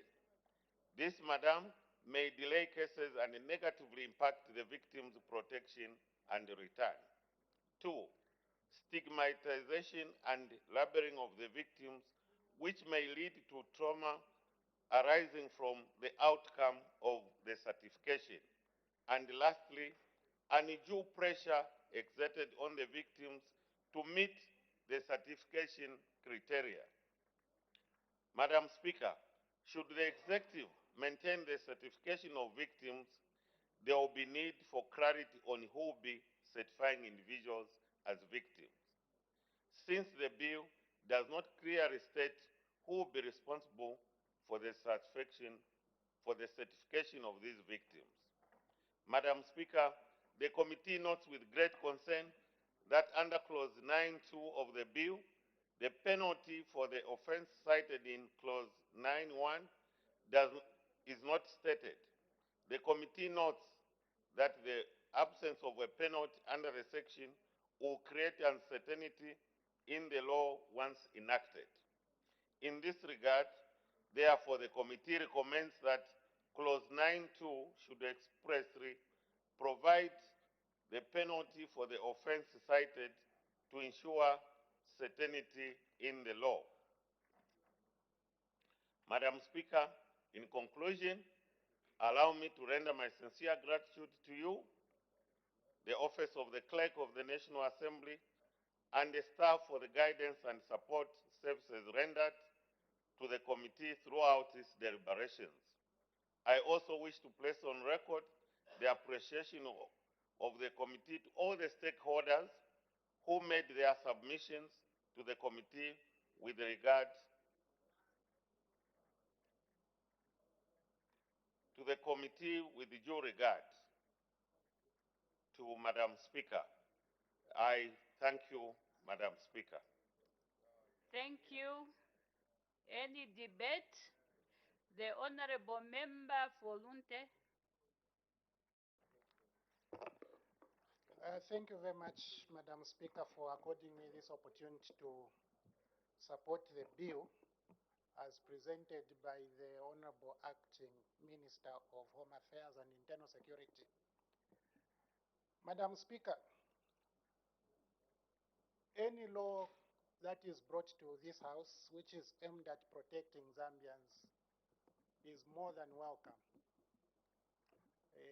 But that is the thought from the people of Lunte.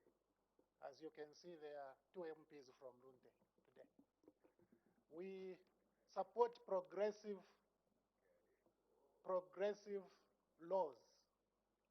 This law will protect our people. Human trafficking is a serious crime. Madam Speaker, we need to strengthen this law, and this is why I urge the minister to heed the advice of the committee. By the way, I would like to appreciate the Committee on National Security and Foreign Affairs for coming up with a very clear report speaking to some of these clauses. Honorable Minister, before this is enacted into law, ensure that you heed the counsel of the committee, because obviously such a serious offense of human trafficking cannot have penalties such as fines. Somebody captures people, holds them in Chalana for 6 months, and then you find them and they walk. It can't make sense. But we need a clear law which does not offer discretion to anyone to even commute offenses. Because we know that at presidential level, we even have what is known as prerogative of mercy. But that comes after a criminal has been sentenced. You don't want the president to start commuting offenses. Human trafficking to be commuted to gender-based violence. It's because the law is unclear. So, Madam Speaker, I am urging the minister to ensure that these clauses which are unclear according to the wisdom of the committee should be amended on the floor of the House before we go ahead and have it read the 3rd time for His Excellency the President to actually append his signature. Madam Speaker, these issues sound as though they are jokes if you have not been affected. But you see, it involves children, it involves mothers, sisters being forced to work, criminals benefiting from their labor. Whether this is the bottom line in terms of profits or even sexual gratification coming out of forced indulgence, it should not happen in our country. But for us to make it such that it does not happen, we must have good laws. Such laws are good. Such laws must be looked at. Such laws must have the clarity they deserve. Such laws should be supported by every well-meaning Zambian. And this is why, for us from Lunte, we don't find any problem with supporting such a law. The only thing is urging the UPND government, the minister, to make sure that he does not pass this bill to the 3rd reading as is. he must make sure he listens to the committee. Make sure you fine-tune this law so that it can speak to the realities of our time and be able to aid the police to do the right job. Look, today we are having a 75-year-old woman in custody for close to a week in Ndola without a charge. Why? Today you have a political opponent in Lusangazi in police custody without a charge. Why? It's because some of these laws are either misinterpreted or they are not so clear. For me, clarity is important. Clarity is important. Don't let the president tell us we cannot keep a person for more than 24 hours without a charge, and yet a 75-year-old woman has been in custody for close to a week without a charge. I'm just being advised that I should concentrate on the bill. Honorable Minister, ensure that this bill is cleaned up, and UPND government, you have a chance to clean up this bill before President Hakainde Hichilema signs it. And if you do clean up, it's going to benefit all of us, our sisters, our mothers, our friends. We will not have to suffer what those girls suffered in Chalala, only for us to come and hear that the offense has now been commuted to GBV, Madam Speaker. We don't have to hear that. We want to see what is written in the law. And what must be written in the law must be the best for our people. You see, forcing people to work, forcing people to have sex with them, forcing people so that you benefit is too criminal for us to be casual when it comes to the laws that we have to put in place. So clearly, I have to end by saying once again that, Honorable Minister, I will be disappointed if the text written in this bill will go through as is without you considering what a good committee has recommended. Madam Speaker, I thank you. Thank you. The Deputy Chief Whip.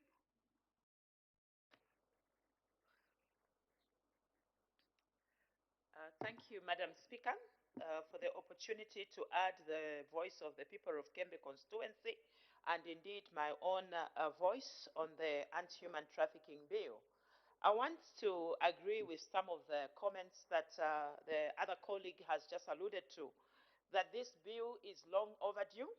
And I think as a country, especially as a mother and as a grandmother and as a wife, I take serious note of this bill and, of course, as a lawmaker in this country.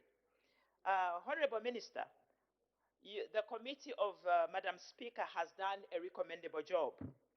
And indeed, what we want to see is that the recommendations that has come from the mover, they are actually put into consideration before this bill is actually brought into law. The other thing that I want to add in the few minutes that I have, Madam Speaker, is to interrogate how it collaborates with other laws within our region, because the human trafficking cases that happen, they come from one country to another, and Zambia being central in our geographic position, not only do we suffer the challenges of being used as exit points, as the Honorable Minister alluded to, the one acting, as well as where the actual vices are happening. As we have already heard, I don't want to mention the Chalala case because it's like opening wounds of which any mother, any person, any woman wouldn't want to go through. So the issue that I want to raise critically to you, Honorable Minister, and indeed what the committee has done, is to try and ensure that this is not a standalone bill, but it does collaborate or it enhances other bills within the region. If there aren't those bills, then how do we as Zambia become the trailblazer to ensure that there is bills or in terms of laws that can help us in the region, especially in southern region, but even the African continent at large. The other point, Madam Speaker, that I just wanted to add on, it is the issue of lack of clarity in terms of the penalties, and I think it was section number 9 Part 1 and 2.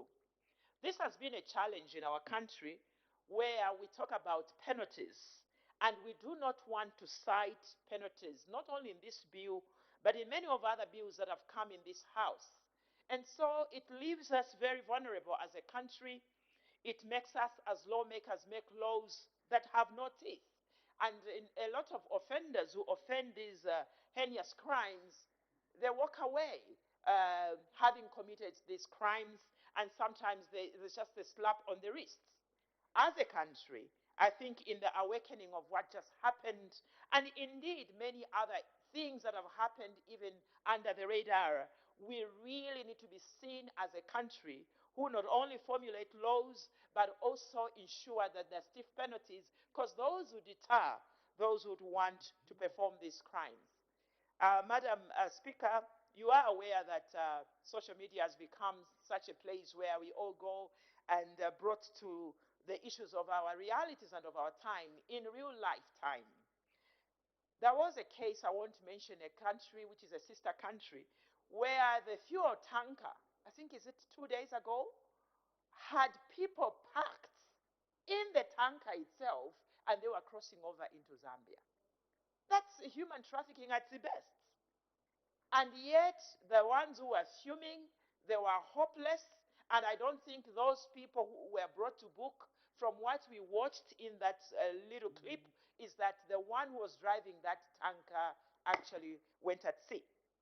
Now, of course, that tanker or that truck has a number plate. I'm sure it is registered in a certain company.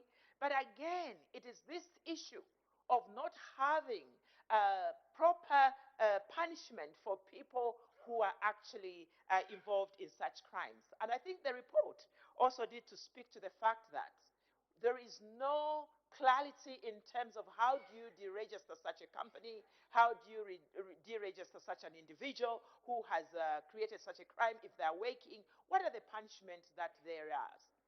I think we are in a world where, unfortunate, human trafficking has become a business. It's unfortunate, it's unacceptable, but it is happening. And I think another thing that I didn't hear, Madam Speaker, on this bill is the issue of data collection. Maybe I missed it, I don't know, I'll be remiss, but we need to have a mechanism that we actually create data, or there is a database, not only for our country, Zambia, but indeed for the region, so that it can be shared. More like Interpol, for example. It's like there's so much emphasis on cars which have no life, but yet on the human life, we tend not to have stiff laws, or we tend not to have mechanisms that we ensure that those that are found wanting are not just penalized, or they are not only known in Zambia, but there is a system that is well coordinated at a regional level, and hopefully even at a global level, if we are going to fight the human trafficking that has actually affected all of us. I also want to say that as I support this bill, it is important to acknowledge the strides that this new Dawn government is making through His Excellency Hakainde Hichilema and Her Honor the Vice President, and indeed the entire cabinet, because these are bills that should have come years ago. But here we are in 2022, we still have this bill come. So I think in as much as we give positive criticism, we have to acknowledge that the new Dawn government is taking some of these things seriously than which we could have taken seriously 10, 15, 5 years ago. But again, sometimes certain events necessitate the issues to be actually accelerated. It is with these few words and these few remarks, Madam Speaker, that I really feel the pain for us women. I feel the pain for our children out there, and I feel the pain as a lawmaker. And we, as members of parliament in this house, we do have a responsibility that for such a time as this, when our children will ask, our grandchildren will ask, what did we do? We can show them that we did put a law in place, and that law was implemented, because the paralysis that we tend to suffer as a country is laws that are put in place but forever shelved are never implemented. Yet the time has come that this New Dawn government will stand the test of time, having implemented laws, but also actualize them so that we can see the domestication of these laws. I thank you, Madam Speaker, as I support the bill. Thank you. The Honorable Member for Shiwangandu. Thank you so much, Madam Speaker, for allowing me a chance to make a few comments on this bill, which has come for second reading. And I must start by appreciating the Minister's reasoning and the rationale behind the amending of the Old Act of 2008, which has been in place. And I'm sure this is also to speak to the current trends of human trafficking issues. I also want to thank the Chairperson of Security and Foreign Affairs for highlighting critical issues that should have been included in the bill. Madam Speaker, I want to agree with the Minister when he says human trafficking is indeed transnational organized crime. And that the Chairperson was also correct to say that we need to look inside, because Zambia has only been known to be a transit center, a transit route for human trafficking cases that are coming from north part of Africa. But now, with what is emerging, we could be a major source of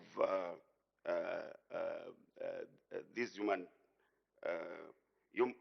our children and other citizens to be trafficked. And I think, like my colleagues have said, we can't ignore some of the events that have taken place.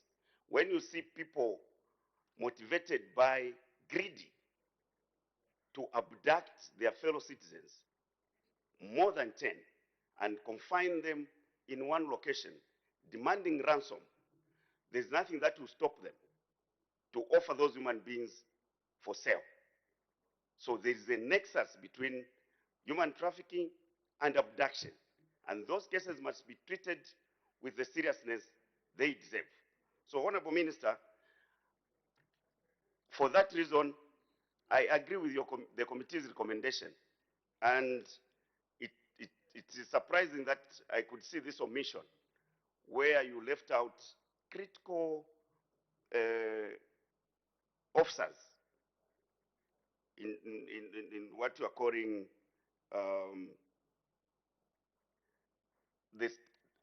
the collaboration between law enforcement agencies. Immigration is a very key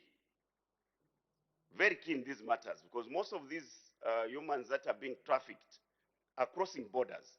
And the example that the Honorable Deputy Whip was giving is not the only one. In fact, the one she was alluding to are the people surviving. You imagine the desperation of these greedy individuals. Those tankers which carry fuel products, open them so that they think air could be going to the tank, and they put human beings there. Those who survived were even lucky. In the previous case, more than 20 people were found dead, suffocated, because of the nature of the tanks. And so these are cases that you'll be dealing with. So you can't leave the immigration department, just as you can't leave the community development officers. You saw those who had the task to manage those young ladies who were abducted. It had to end up with community, because you have to do psychological rehabilitation of victims. And to that extent, I agree with the proposal to lessen the punishment that is meted out on the victims, because the old law provided for victims to be prosecuted as well, regardless of the circumstances which have gotten them to be found being trafficked.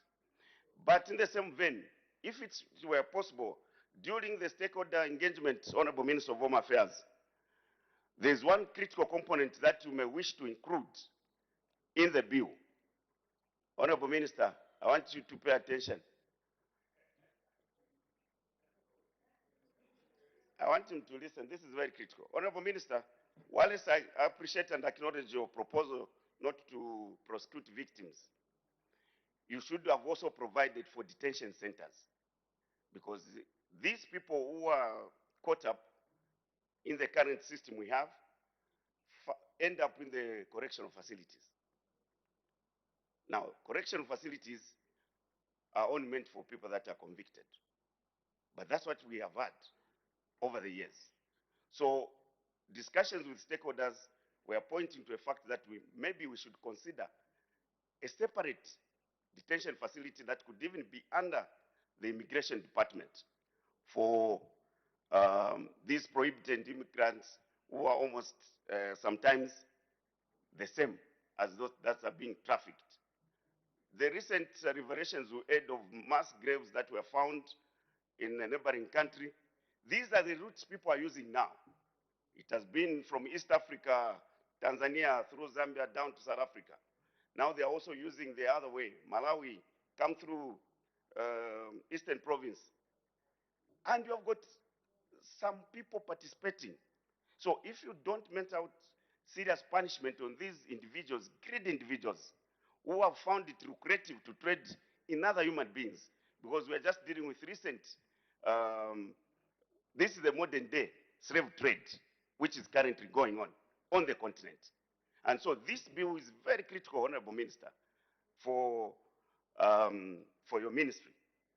And the issue that was raised about lack of clarity in terms of penalties that should be given to the offenders should also be addressed. But my earnest appeal is for you to consider the aspect, as you are bringing on board the immigration department, you consider this issue of detention facilities. Because the facilities where we keep these victims sometimes is not conducive. Minister of Community Development has built, through support of cooperating partners, some facilities in key prone areas, such as the Sesheke, which is a gateway to the other side, where they have just provided a facility for the children. And another one is in the Eastern Province. But these facilities need to be equipped, and we need to have professional officers in there operating in these facilities, because to identify, and I'm happy that you have your committee has issued this issue of certification, because it's very key. You need to assess and determine, especially when it comes to children, where are they coming from, how are they being trafficked, to where. And so when you intercept them, the integration of these children becomes a challenge, because you have to engage other countries within SADC. But through the JPCs that you normally have with other SADC countries, these issues are provided for, and you can find permanent solutions on how to manage the victims of human trafficking. Madam Speaker, with those few submissions, I thank you. Thank you. The Honorable Member for Petauke Central.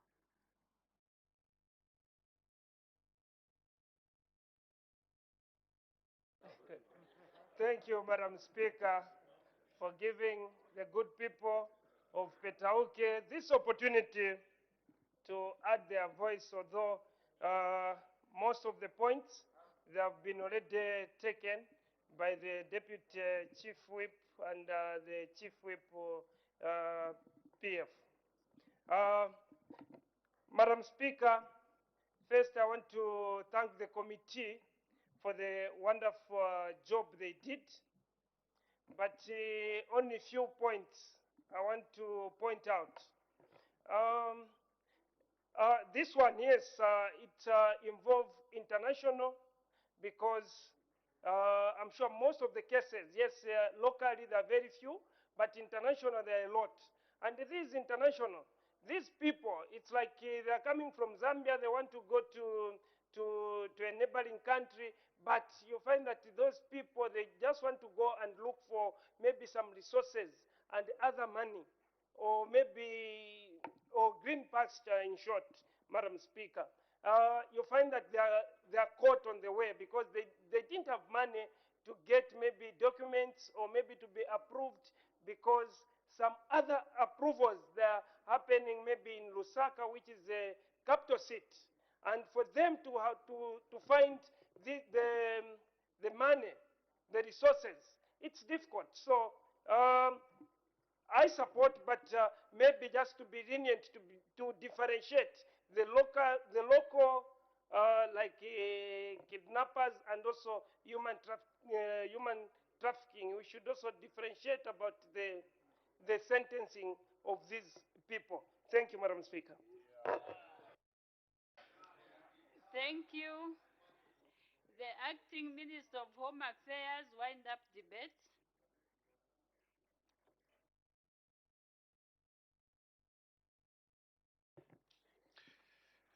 Thank you very much, Madam Speaker, for the opportunity to wind up debate. Let me take this opportunity in the first place to thank the chairperson and his committee for thoroughly interrogating the bill. I personally think they did a very, very good job because even most of the members of parliament who have spoken are in total support of the recommendations that are herein. Human trafficking, it's a term that is given in modern times, but otherwise it's slavery, it's slave trade, full stop. And slave trade was condemned, we continue to condemn it, and we want to give the maximum sentence to such vices. And so as serious as it is, it affects, we know, very much the women and children. And in this regard, we take full cognizance of the good recommendations that have been elaborated in the report that has been presented by the able chairman of the committee. We also take note of the specific recommendations on the certification function not to be included in the law. This is noted as reasons advanced. They are logical and very reasonable. Recommendations vis-a-vis the clause 9, 1 and 2 on penalties is well noted. Penalties must be clearly stipulated and should be steep enough to deter other would-be offenders. This lack of clarity on that will be looked at, and we should ensure that the penalties are real penalties and will deter would-be offenders. I want to assure the House that your committee and your committee that all the very progressive recommendations therein will be taken on board. Madam Speaker, without going into much detail, it remains for me to thank this Honorable House for supporting this very, very important bill on human rights. It's a human rights issue on trafficking.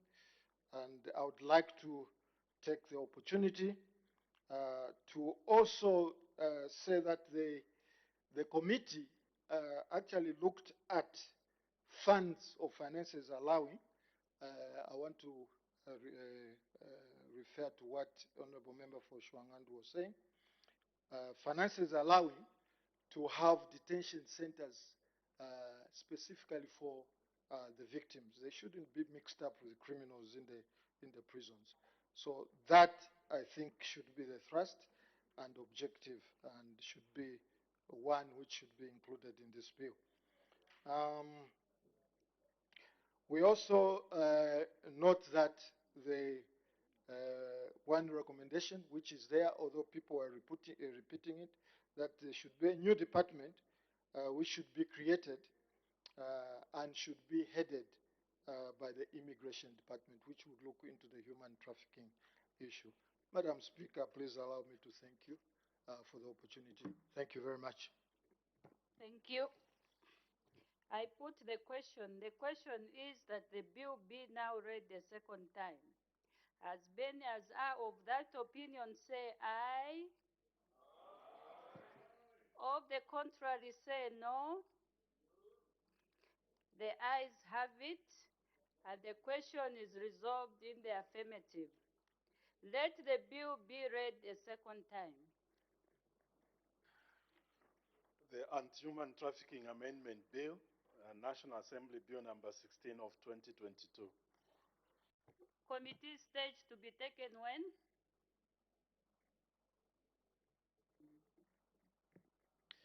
Tuesday, Madam Speaker, 1st of November 2022. Committee stage to be taken on Tuesday, 1st November 2022. Next order. Supply motion of 30th September 2022, resumption of debate. When the House adjourned yesterday, Tuesday, 25th October 2022, the House was considering the motion moved by the Honorable Minister of Finance and National Planning that the House do now resolve into Committee of Supply on the estimates of revenue and expenditure for the year 1st January 2023 to 31st December 2023, together with the annual borrowing plan presented to the National Assembly in September 2022. Any debate? The Honorable Minister of Housing, Infrastructure and Urban Development.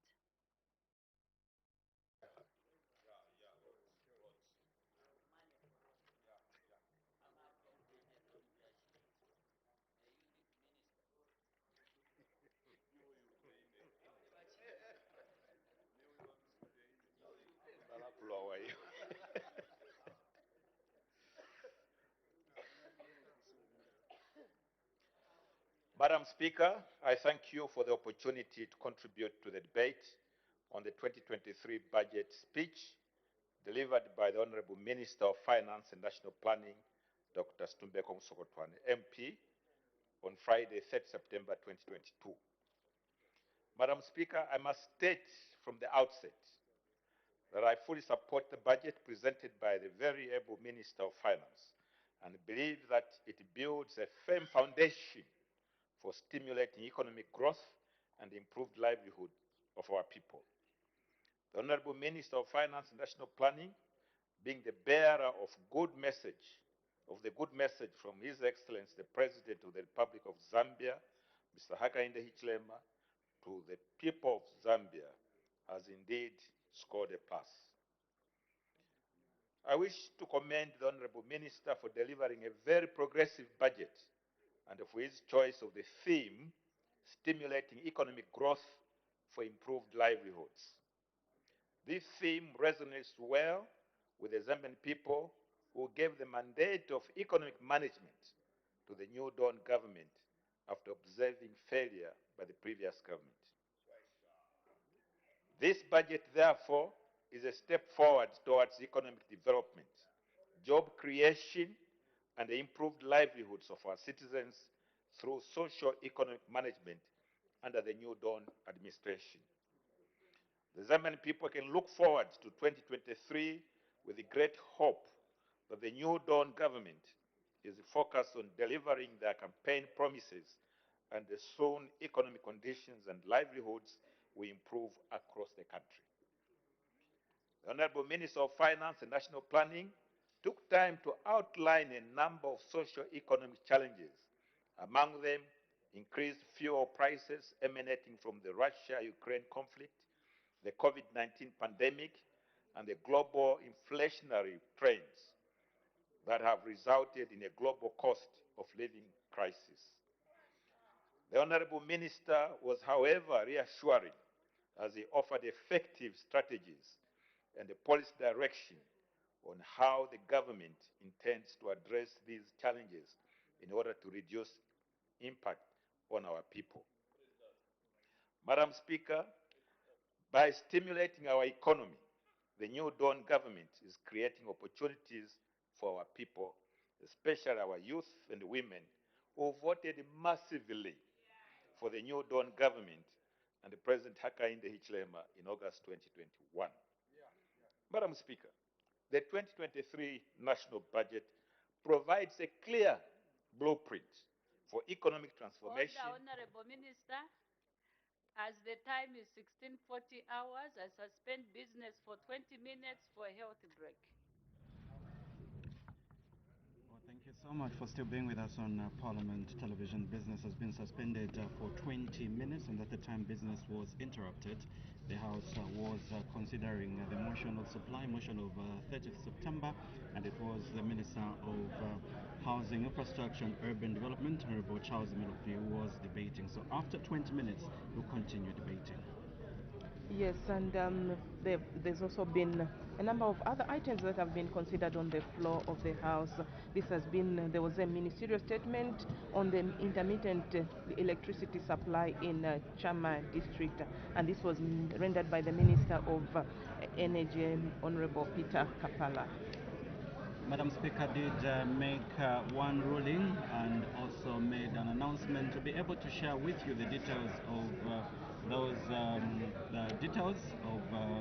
the announcement and the ruling that Madam First Deputy Speaker made, and indeed we'll also look at the two questions that the House has considered on the floor of the House, not forgetting the bill that came up on second reading. For now, we'll take a short break. We'll be back on the other side.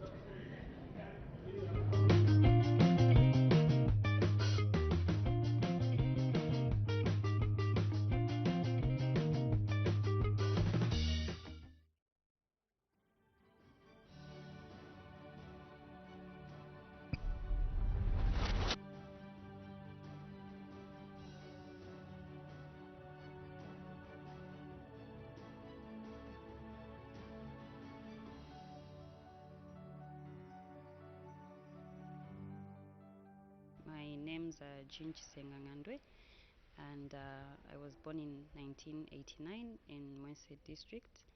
I come from a family of 7 and I'm fourth born.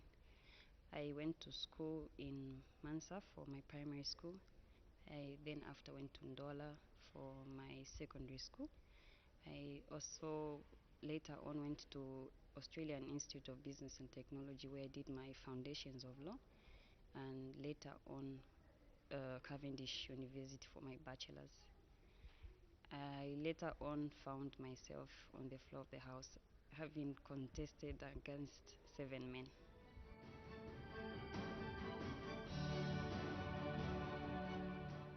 My constituency is not so vast. I have about 35,000 people there, and we have 10 wards. Our livelihood there is fishing and farming, and we're also trying to find new ways of living for our people, because we are really entirely depend on fishing, and you know our fish that side has literally depleted.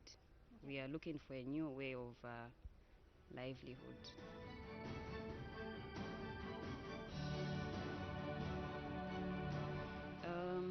I'm looking at education, water sanitation, and then health. But you know, even when you have an education and then you don't have a good health, then it doesn't mean anything.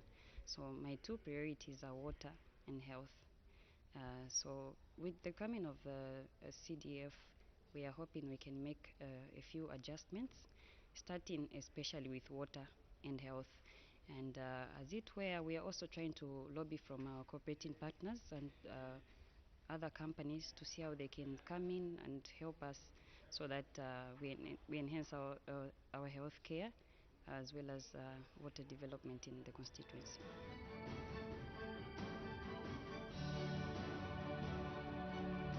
I first of all want to thank them, because it wasn't easy looking at the support that they had given me, because I've already stated that I was contesting amongst men, older men who are not youths actually. So there was a lot of intimidation, there was a lot of words that came from different kinds of people. But here I am today. I want to assure the people of Mambilima that just as I had promised when we were working, I want to deliver. especially to the youths and the women that had put in their effort, sleepless nights to support me. They had given up their homes, some of them, just so they could support.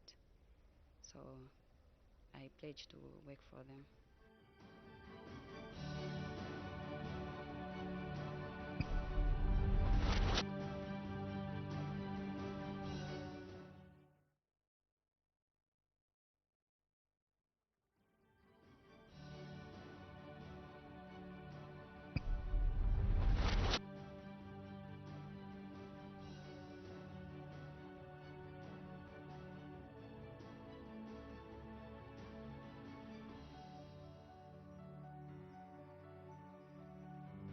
My full name is Andrew Taengwa. I was born in Lusaka, right in Kawata constituency. I went to school at Momoni Primary School, where I did my grade 1 to grade 7. Thereafter, I went to Ndeke High School, where I completed my grade 12. I did my certificate in accounting at National Institute of Public Administration. Thereafter, I continued with accounting technician's diploma. I'm a family man. I've got children, and I live within Kawata constituency.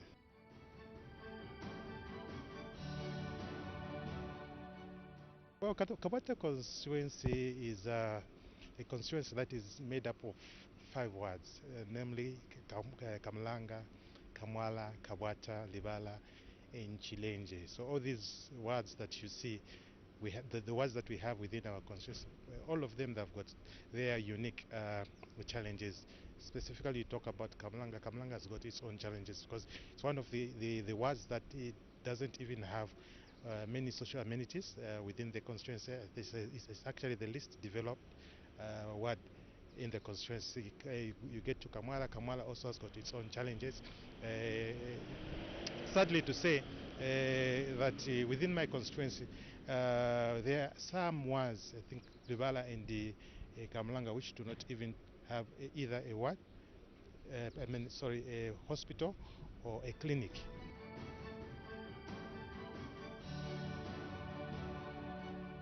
My developmental agenda for Kawata constituency is number one, trying to see how best we can improve on the education sector, whereby we're going to lobby government so that they could expand the existing infrastructure, which we have already, so that we can accommodate more children already. The free education that has come on board, it has actually attracted a lot of students from the pupils from the private sector who have come in to join the government. So we're trying by all means to see if we can extend the existing infrastructure within different schools. Already we've started with some schools which we are using not only CDF, but we're using the Andrew Taengwa Community Initiative project, where we're expanding the existing infrastructures. We're doing the lab at Chilenje Combined School.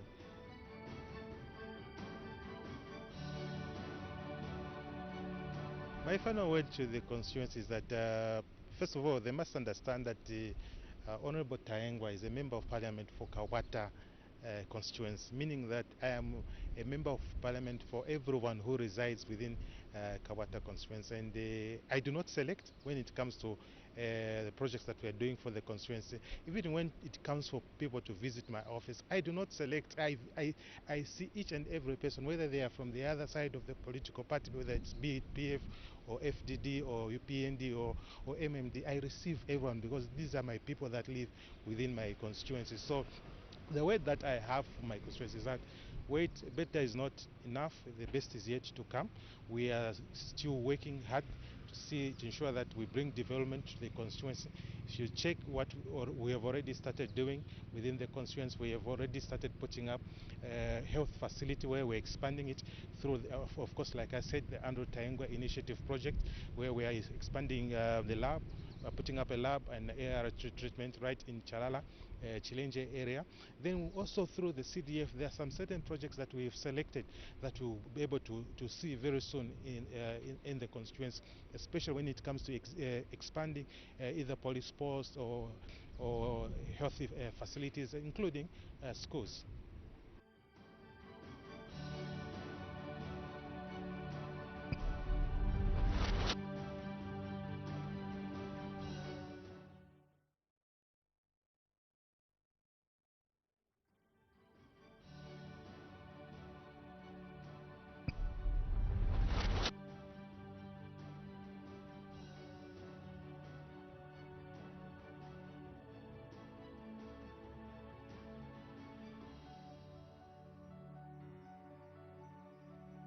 My name is Kona Simunji.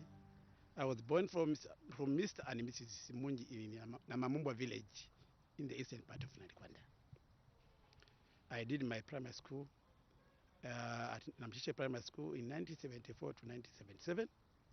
Then from there I moved to Nakaembe Primary School where I did my grade 5 to grade 7. And then from there I went to Kawama School in 1982 up to 1986. From there I did my CABS. As you are aware, I'm an accountant at Evelyn Horn. Thereafter I did NATEC at Evelyn Horn. Thereafter I did ACCA at ZICAS. Thereafter I went to Copperbelt University where I did my postgraduate diploma in finance.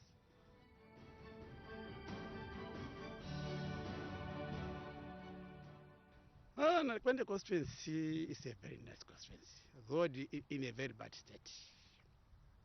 Narikwanda constituency is made up of forests and rivers. Currently we have got 53 schools, with mostly primary and basic, and 6 high schools. However, with the schools, I can tell you that we have got a lot of work to do. With the current recruitment of teachers, we will embark on buildings, accommodation for teachers. Apart from schools, we have got a bad condition in terms of health posts. We can only say maybe we have got 2 clinics in Narikwanda, that's Nakanya and Naroi. There is a health post where they cannot even admit a patient. So we have got a lot of work in terms of health institutions, because I don't believe in the models of building a health post. I believe in building a clinic which can accommodate at least 15 people, which we don't have currently. Apart from there, we have got no roads in Narikwanda, which you can call a road.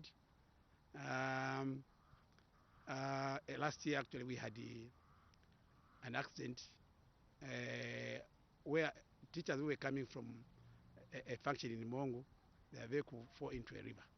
Meaning our crossing points in Narikwanda are in a very bad state. So that one is also another area which we need to invest in. Apart from that, in Narikwanda we cultivate a lot of rice, maize, cassava. So that area is actually, I would say, the most productive part of Mongo district. So we need to educate our people so that they move away from the plains and come and invest a lot in Narikwanda constituency.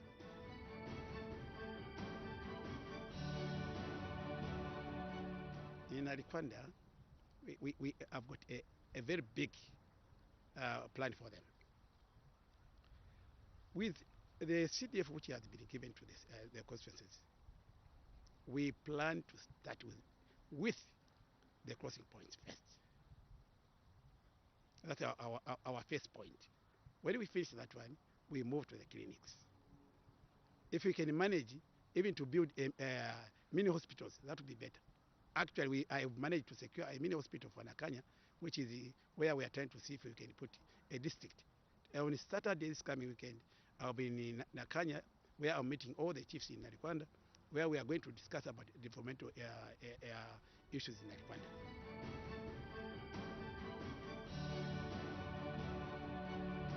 My word to the people, my constraints is that I'm part of them. I know all the problems which are related to Narikwanda. If I say I will bring development alone to Narikwanda, that will not be enough. We shall work as a community. I'll work with them to see that we work with our WDCs, because that's where development will start from. We work with them, we work with the chiefs, village admins, so that we see which development we should attack first. From there, we shall see that Narikwanda is developed. But actually, the major one, we need to make sure that Narikwanda becomes a district, so that we share resources. Because currently, all the resources which go to Mongo district, they just go to Mongo Central. Now we want to make Narikwanda a district, so that our resources come to Narikwanda as a district, not as a sub.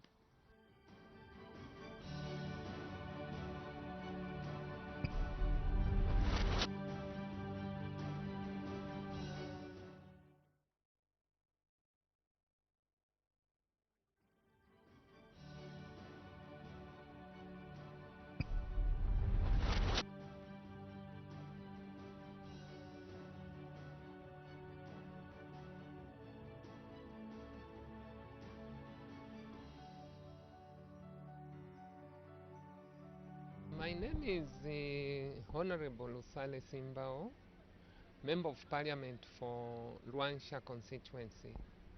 I was born on 15th January 1964 in Imbala. I am Lungu by tribe and I'm married. I've got 3 children, all boys. The last one is doing his grade 12 at Impelembe Secondary School. The other 2 are done with university. I am a Christian and I'm very proud of my testimony, and I pray that throughout my life as a member of parliament I will maintain my faith.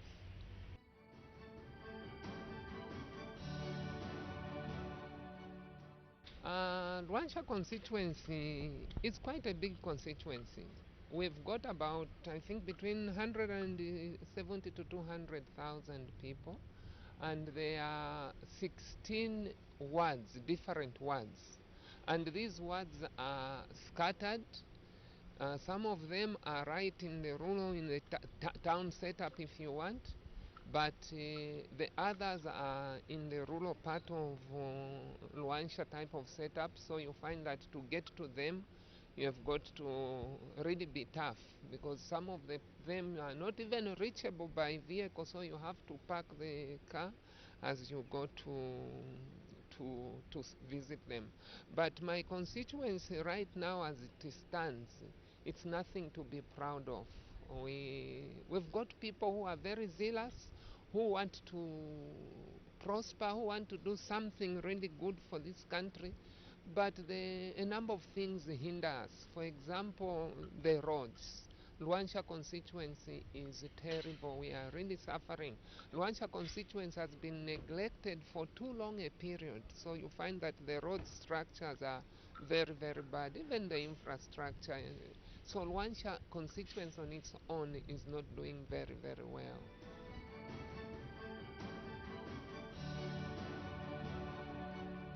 My development agendas, to start with, it's the water in Luancha.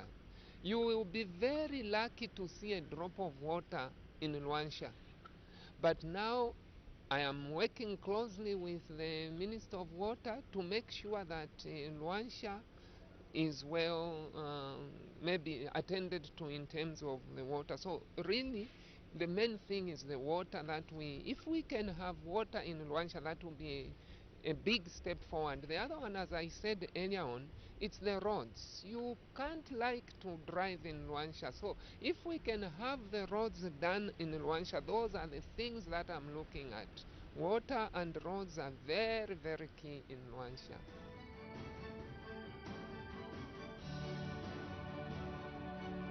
My work to the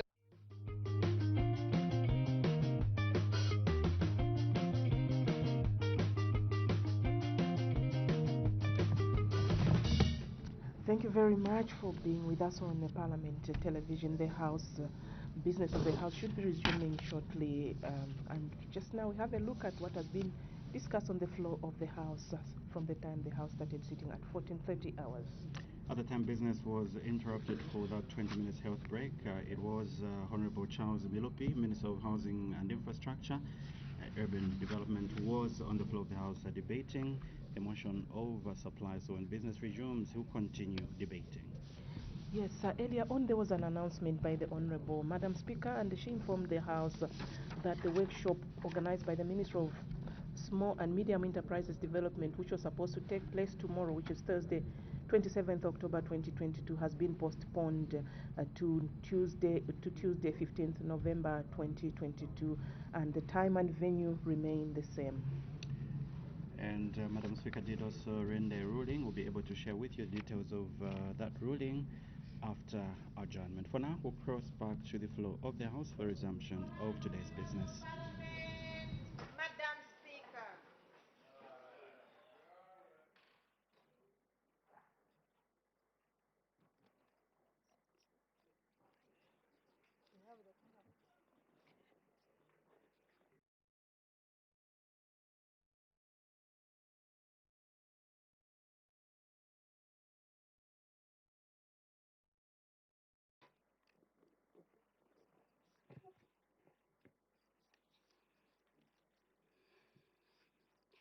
when business was suspended, the House was considering the motion moved by the Honorable Minister of Finance and National Planning that the House do now resolve into Committee of Supply on the estimates of revenue and expenditure for the year 1st January 2023 to 31st December 2023, together with the annual borrowing plan presented to the National Assembly in September 2022, and the Honorable Minister of Infrastructure, Housing and Urban Development was debating.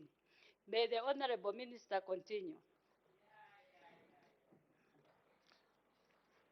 Madam Speaker, the Honorable Minister of Finance and National Planning took time in his speech to outline a number of socio-economic challenges.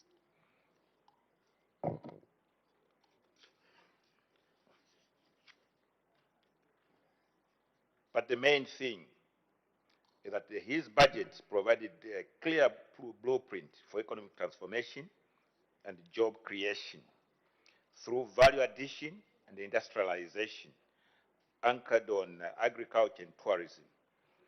This is in line with the 8th National Development Plan recently launched by His Excellency the President. The Minister of Finance was very categorical in highlighting government's desire to create vibrant agricultural and tourism sectors in order to create employment opportunities for our people. Indeed, I commend the Minister for creating opportunities for our people, especially those in the private sector, through the 2023 budget. The budget has provided for more investment in the agricultural and tourism sectors, in line with the UPND manifesto. In line with the pronouncements made, my ministry will continue to undertake rehabilitation and maintenance of district and feeder roads, which provide access to markets for rural farmers and access to tourist sites. This will enhance rural connectivity and improve agricultural productivity and tourism in the country. Madam Speaker, I'm also delighted to note that the Honorable Minister in his budget address on page 26 highlighted to this august House some of the road projects to be undertaken through the public-private partnerships mode of financing in 2023. These include the Lusaka-Ndora dual carriageway, Ndora Mufulira, the Chingola Kasumbalesa Road, and the Lumwana Kambimba Road. Madam Speaker, my ministry will therefore continue to invest in expansion and modernization of infrastructure so as to support the diversification and the job creation agenda of government through private sector participation. My ministry is in full support of the measures aimed at attaining the objectives of the 2023 budget, the objectives of restoring physical fitness or fiscal discipline and debt sustainability has the full support of my ministry. Any measures have so far been initiated, and the measures have so far been initiated to cancel many infrastructure projects, especially in the road sector, as a way of supporting this important objective. My ministry will further continue to explore innovative and cost-effective means of delivering critical infrastructure to support the economic recovery and ensure the protection of people's livelihoods. Madam Speaker, in conclusion, I would like to encourage our people to continue having faith in the New Dawn government as it means well for this country. Already this country is beginning to see the benefits of putting an economic manager as the leader of the country. Inflation has come down, the exchange rate has stabilized, the import cover has increased, and it is interesting, Madam Speaker, I follow UK politics who have copied from us by also putting an economic manager as the head of government. And already you can see what is happening. Maybe they copied us. And a number of positive things are beginning to happen there. So therefore, Madam Speaker, the 2023 budget has set a clear roadmap for economic recovery, restoration of budget credibility, debt sustainability, and protection of livelihoods of our people. I therefore encourage all members of this august House to fully support this budget and its implementation in 2023. Madam Speaker, I thank you. Thank you. The Honorable Minister of Water Development and Sanitation.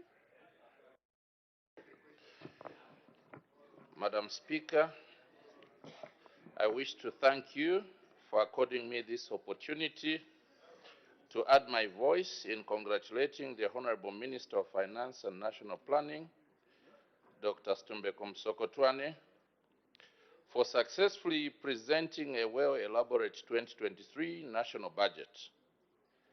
I must state from the outset that the 2023 budget, as it was presented, inspires hope to the citizens of this great country and further inspires confidence to the private sector and investors in our economy.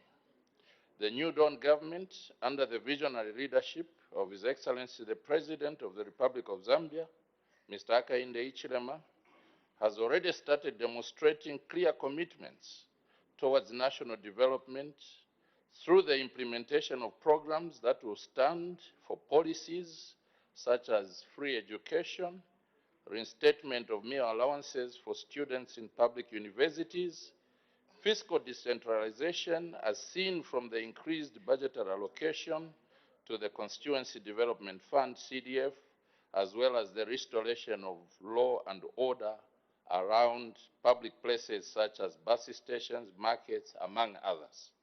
Madam Speaker, it is gratifying to note the consistency between the pronouncements made by the Honorable Minister of Finance and National Planning in his 2023 budget presentation and the speech delivered to this august House by His Excellency the President of this country, Mr. Hakainde Hichilema, with regards to the increased budgetary allocation to the water and sanitation sectors. May I also take this opportunity to thank the honorable members of Parliament that have spoken before me in support of the 2023 budget, particularly on the water sector. My ministry is alive to the fact that access to clean and safe water in the country, particularly in the rural parts of our country, has remained low. This has mainly been due to inadequate investment of water and sanitation infrastructure in rural areas over the past years. Madam Speaker, as a clear demonstration of government's commitment to accelerate universal access to clean and safe water, the Ministry of Water Development and Sanitation has so far completed a number of water supply and sanitation projects, and these include the construction of 94 piped water supply schemes in rural areas, which are already benefiting a good proportion of the communities in the various parts of rural areas. The Kafiwe bulk water project, which has increased water supply in Lusaka by 50,000 cubic meters per day and benefiting over 500,000 people through improved access to clean and safe water supply. The Kaputa water supply project is another one which has also been completed and commissioned, from which about 100,000 people are already benefiting through improved access to clean and safe water supply. Madam Speaker, Mufumbwe Water Supply Project is another one which has also been completed and is currently fully operational and has resulted in many people accessing clean and safe water supply. It is worth noting that there are other ongoing projects such as the Kaflafuta Water Supply System Project that will benefit about 1 million people in Ndola, Masaiti, Luancha, and Impongwe districts. Nkana Water Supply and Sanitation Project, and the Zambia Water Supply and Sanitation Projects on the Copper Belt. Madam Speaker, Allow me to assure the honorable members of parliament, including my dear good friend, honorable member of parliament for Chiengi parliamentary constituency, that the government of His Excellency Mr. Hakainde Hichilema remains resolute and committed in addressing water supply and sanitation challenges that the country is faced with through the implementation of various projects and programs across the country. Members of the House may also wish to note that government is in the process of commencing the implementation of the Nchelenge Chiengi Water and Sanitation Project at a total cost of 112 million kwacha. The project, once completed, is expected to benefit over 5,000 people. Madam Speaker, the Minister of Finance and National Planning clearly stated the commitment of the new Dawn administration to completing various ongoing water and sanitation projects such as the Kafulafuta Water Supply System Project, Transforming Rural Livelihoods in Western Province, Integrated Small Towns Water Supply and Sanitation Project in Luapula, Northern and Muchinga provinces, including the drilling of boreholes and installation of pumps in Chiengi district. When all these projects are completed, more of our people will benefit through improved access to clean and safe water and sanitation services. These projects are expected to be completed within the medium term and will be expected to benefit over 1.5 million of our people countrywide. Madam Speaker, these projects are there for all to see, and they demonstrate the resolve of the new Dawn administration to ensure that our country achieves universal access to water and sanitation by 2030. I look forward to a day when members of parliament will come to this house and give an account of the positive impact of various water and sanitation projects that government, through my Ministry of Water Development and Sanitation, has been implementing for the benefit of the people of this country. It will be gratifying, Madam Speaker, to see members of parliament stand up here and speak truthfully about the developments that my ministry is taking to various parts of the country. Similarly, I would be happy to receive feedback on the challenges of water and sanitation in various parts of the country through our members of parliament. Madam Speaker, I have no doubt that the 2023 budget will be executed in a similar manner as to that of 2022, so as to further improve access to water and sanitation and hygiene service delivery to the general citizenry. Madam Speaker, the New Dawn government under President Hakainde Hichilema understands the crucial role water plays in national development, as water is the bedrock that supports all sectors of our economy as well as livelihoods of our people at community level. This is why the Ministry of Water Development and Sanitation has been allocated 2.3 billion kwacha in the 2023 budget for implementation of various interventions aimed at securing national water security and improving access to water, sanitation, and hygiene services.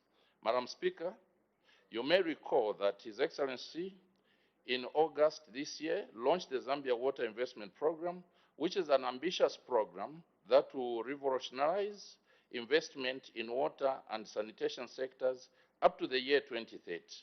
The implementation of this program is expected to create 200,000 direct jobs and 800,000 indirect jobs, and will contribute to making water and sanitation available for the socio-economic development of this great nation.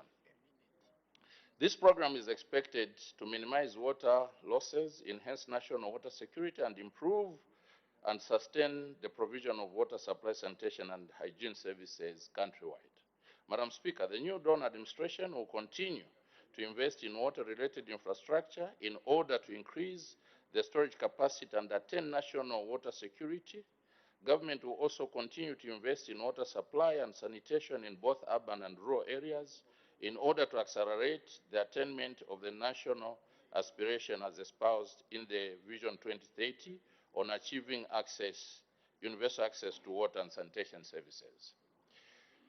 Madam Speaker, the new Dawn administration has so far demonstrated the required commitment for the development of the water sector in Zambia through increased budgetary allocation to the Ministry of Water, Development and Sanitation.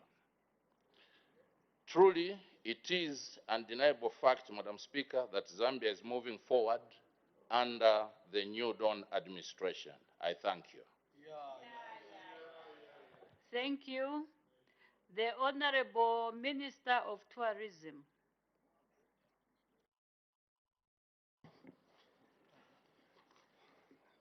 I thank you, Madam Speaker, for giving me this opportunity to contribute to the budget of the 2023 presented by Honorable Dr. Stombeko Msokotwani, Minister of Finance and National Planning, on 30th September 2022. Madam Speaker, I wish to thank you for according me this opportunity to contribute to the debate on the 2023 national budget speech themed, and I quote, stimulating economic growth for improved livelihoods, presented to the people of Zambia through this August House. Madam Speaker, may I start by thanking the Minister of Finance and National Planning, Honorable Dr. Stombeko Msokotwani, for presenting such a progressive and inspiring budget for the people of Zambia. May I also thank the members of the House who have debated before me, especially with regards to tourism. Madam Speaker, the 167.3 billion 2023 national budget gives hope to the people of Zambia. This budget is indeed a true reflection of the New Dawn's transformative agenda under the leadership of Mr. Hakainde Hichilema, President of the Republic of Zambia. Madam Speaker, we are all aware that during the recent years, our economy has been on its knees due to the huge unsustainable debt, high inflation rates, and unstable exchange rates. Madam Speaker, addressing these aforementioned challenges requires bold decisions. This has indeed been reflected in the policies that the New Dawn administration under our President has taken.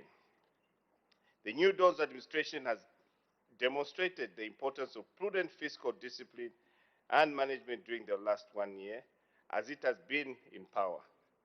With the measures that the New Dawn administration has taken, there is what I would like to refer as light at the end of the tunnel, as indicated by the improvement in a number of macroeconomic indicators. These, Madam Speaker, are limited but are not limited to include the following. The GDP, which was projected to grow by 3% by the end of 2022.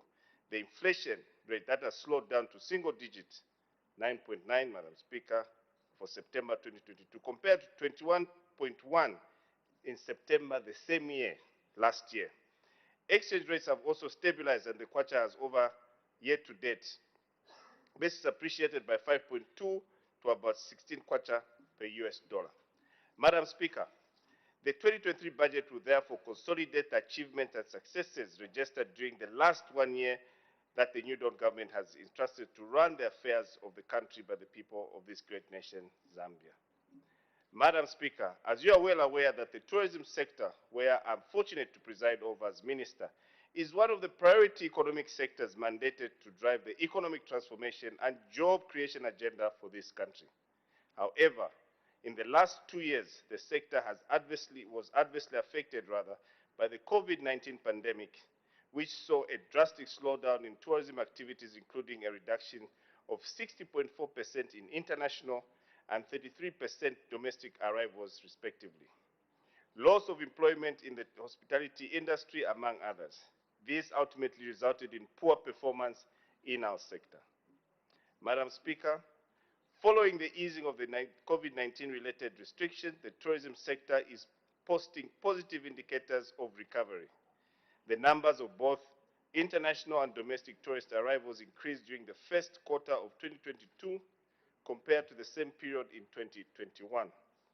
By the end of second quarter 2022, international tourist arrivals has increased by 87.9%.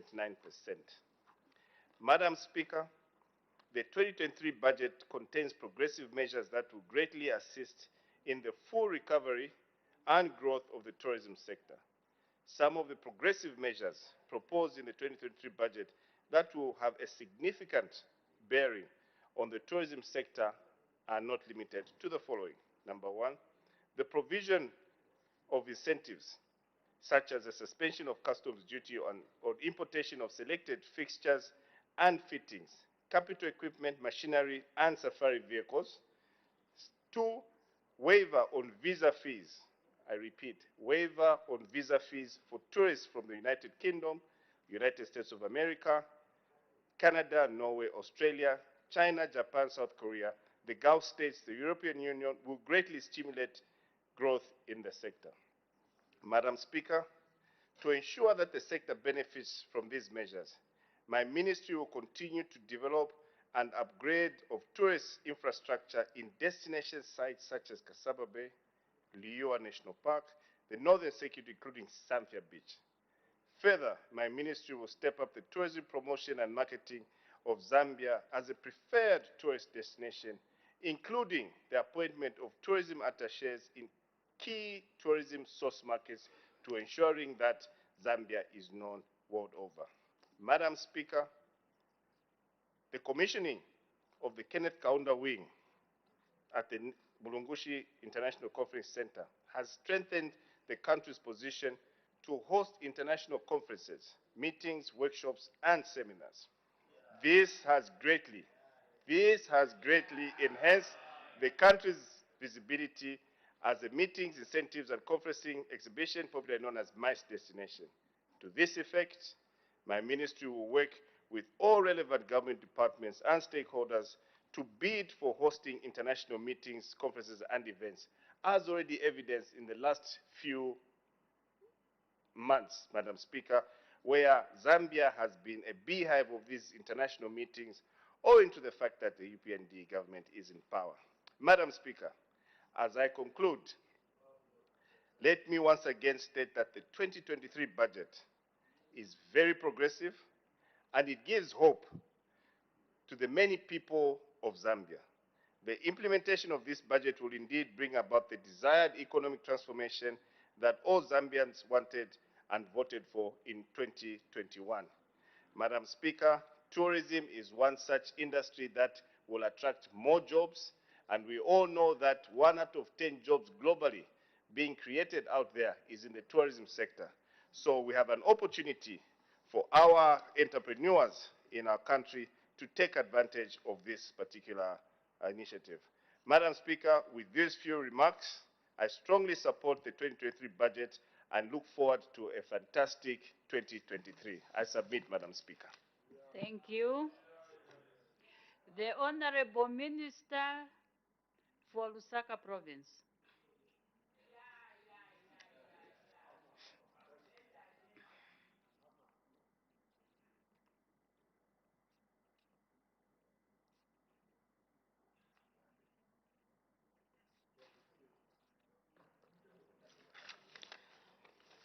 Madam Speaker, I thank you for giving me this opportunity to contribute on behalf of the people of Lusaka Province to the motion on estimates of revenue and expenditure for 2023 as ably presented to this August House by the Honorable Minister of Finance and National Planning, Dr. Stumbeko Musokotwane. Madam Speaker, the theme of the 2023 national budget, stimulating economic growth for improved livelihoods, reinforces the strategic direction set in the development agenda for our country by His Excellency, the President, Mr. Hakainde Hichilema, who emphasized in his speech during the official opening of the second season of the 13th National Assembly the need to work together as we move towards achieving socio-economic transformation for improved livelihoods. We believe, Madam Speaker, that it is possible to achieve great milestones in our national development agenda by working together. I wish to take this opportunity, Madam Speaker, to congratulate government for successfully launching the 8th National Development Plan, which will provide the roadmap for our national development for the next 5 years as we move towards achieving the Vision 2030 of becoming a middle-income country.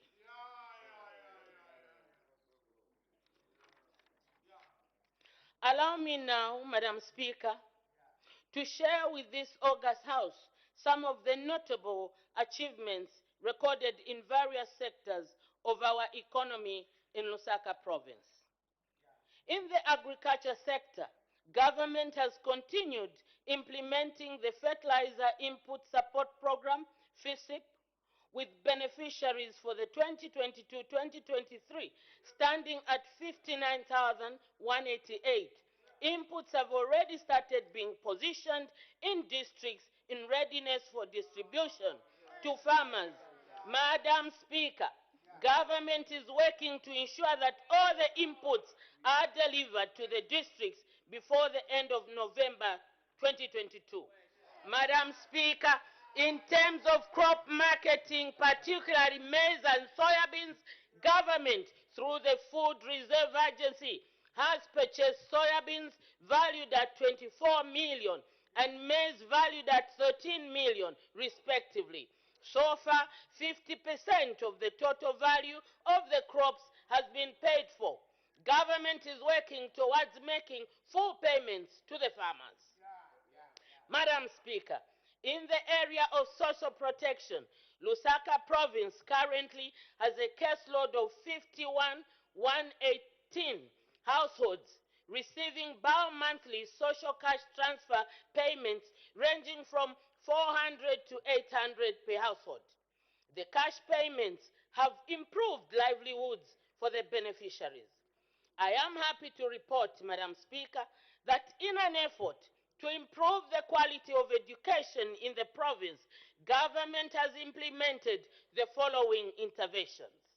1. Recruitment of 723 teachers out of the 30,000 recruited countrywide. The teachers have since been deployed in schools across the province. Rehabilitation of school desks with additional desks being procured under CDF. Construction of 6 early childhood education centers in each district. Construction of 4 new secondary schools, including the commencement of construction works to complete the 7 secondary schools projects that had stalled. In the health sector, Madam Speaker, government has undertaken the following interventions in order to improve health service delivery. Recruitment of 1,162 health workers for Lusaka province out of over 11,000 recruited countrywide. Release of the operational budget of 5.8 million in full. Release of 2.9 million for payment of outstanding personal emoluments arrears. Availability of COVID-19 and childhood vaccinations. Completion of the multi-purpose skills training center at Kafue District Hospital at a cost of 4.5 million. And the release of 1.5 million for the rehabilitation of Lusaka District Health Office. Madam Speaker, conscious of the effects of the climate change, government in the province is promoting community forest conservation for carbon benefits in Rufunsa, Kafue, and Luangwa. A total of 12.7 million has since been disbursed to Mumpansha Chiefdom and 18.5 million to Shikabeta Chiefdom, respectively, for livelihood community programs. Mburuma and Mpuka chiefdoms in Luangwa and Chiawa chiefdom in Kafue are yet to receive payments for carbon trading, being new community forest conservation initiatives. In the road sector, government has continued to make investments towards improving the road network in the province. In addition, government has restarted construction works at the 3 fire substations in Lusaka, namely Charleston, Chilenge, and Bonaventure. Construction works at the Simon Mwewalen Market in Lusaka City are also progressing well. In the spirit of continuation, government in the province has completed the construction of the Kafue bulk water supply project, which had stalled. This is in an effort to improve water supply in Lusaka City. Madam Speaker, we are grateful to the government for the increment in the CDF. For the first time, local communities are empowered to make decisions in a meaningful way on local development matters.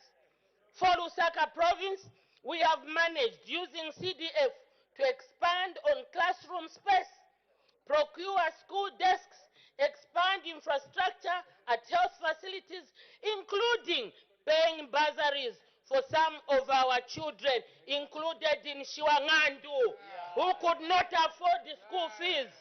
Among others, we are also working towards ensuring that each school in the province has adequate learning materials going forward. As I end my contribution to the motion on estimates and revenue and expenditure for year 2023, I wish to state that as Lusaka province, we strongly believe that the policies and strategies highlighted in the 2023 national budget will further deepen the socio-economic gains that we have achieved thus far. May God bless Zambia. May God bless all the honorables here. And may God bless the president. I thank you, Madam Speaker.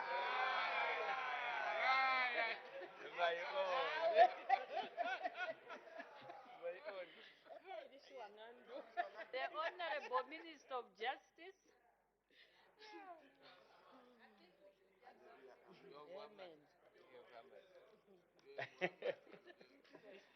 Madam Speaker, I thank you for giving me this opportunity to add the voice of the Ministry of Justice to the motion of supply moved by the Honorable Minister of Finance and National Planning, the able Honorable Dr. Stumbeko Msokotwani, on the floor of this House.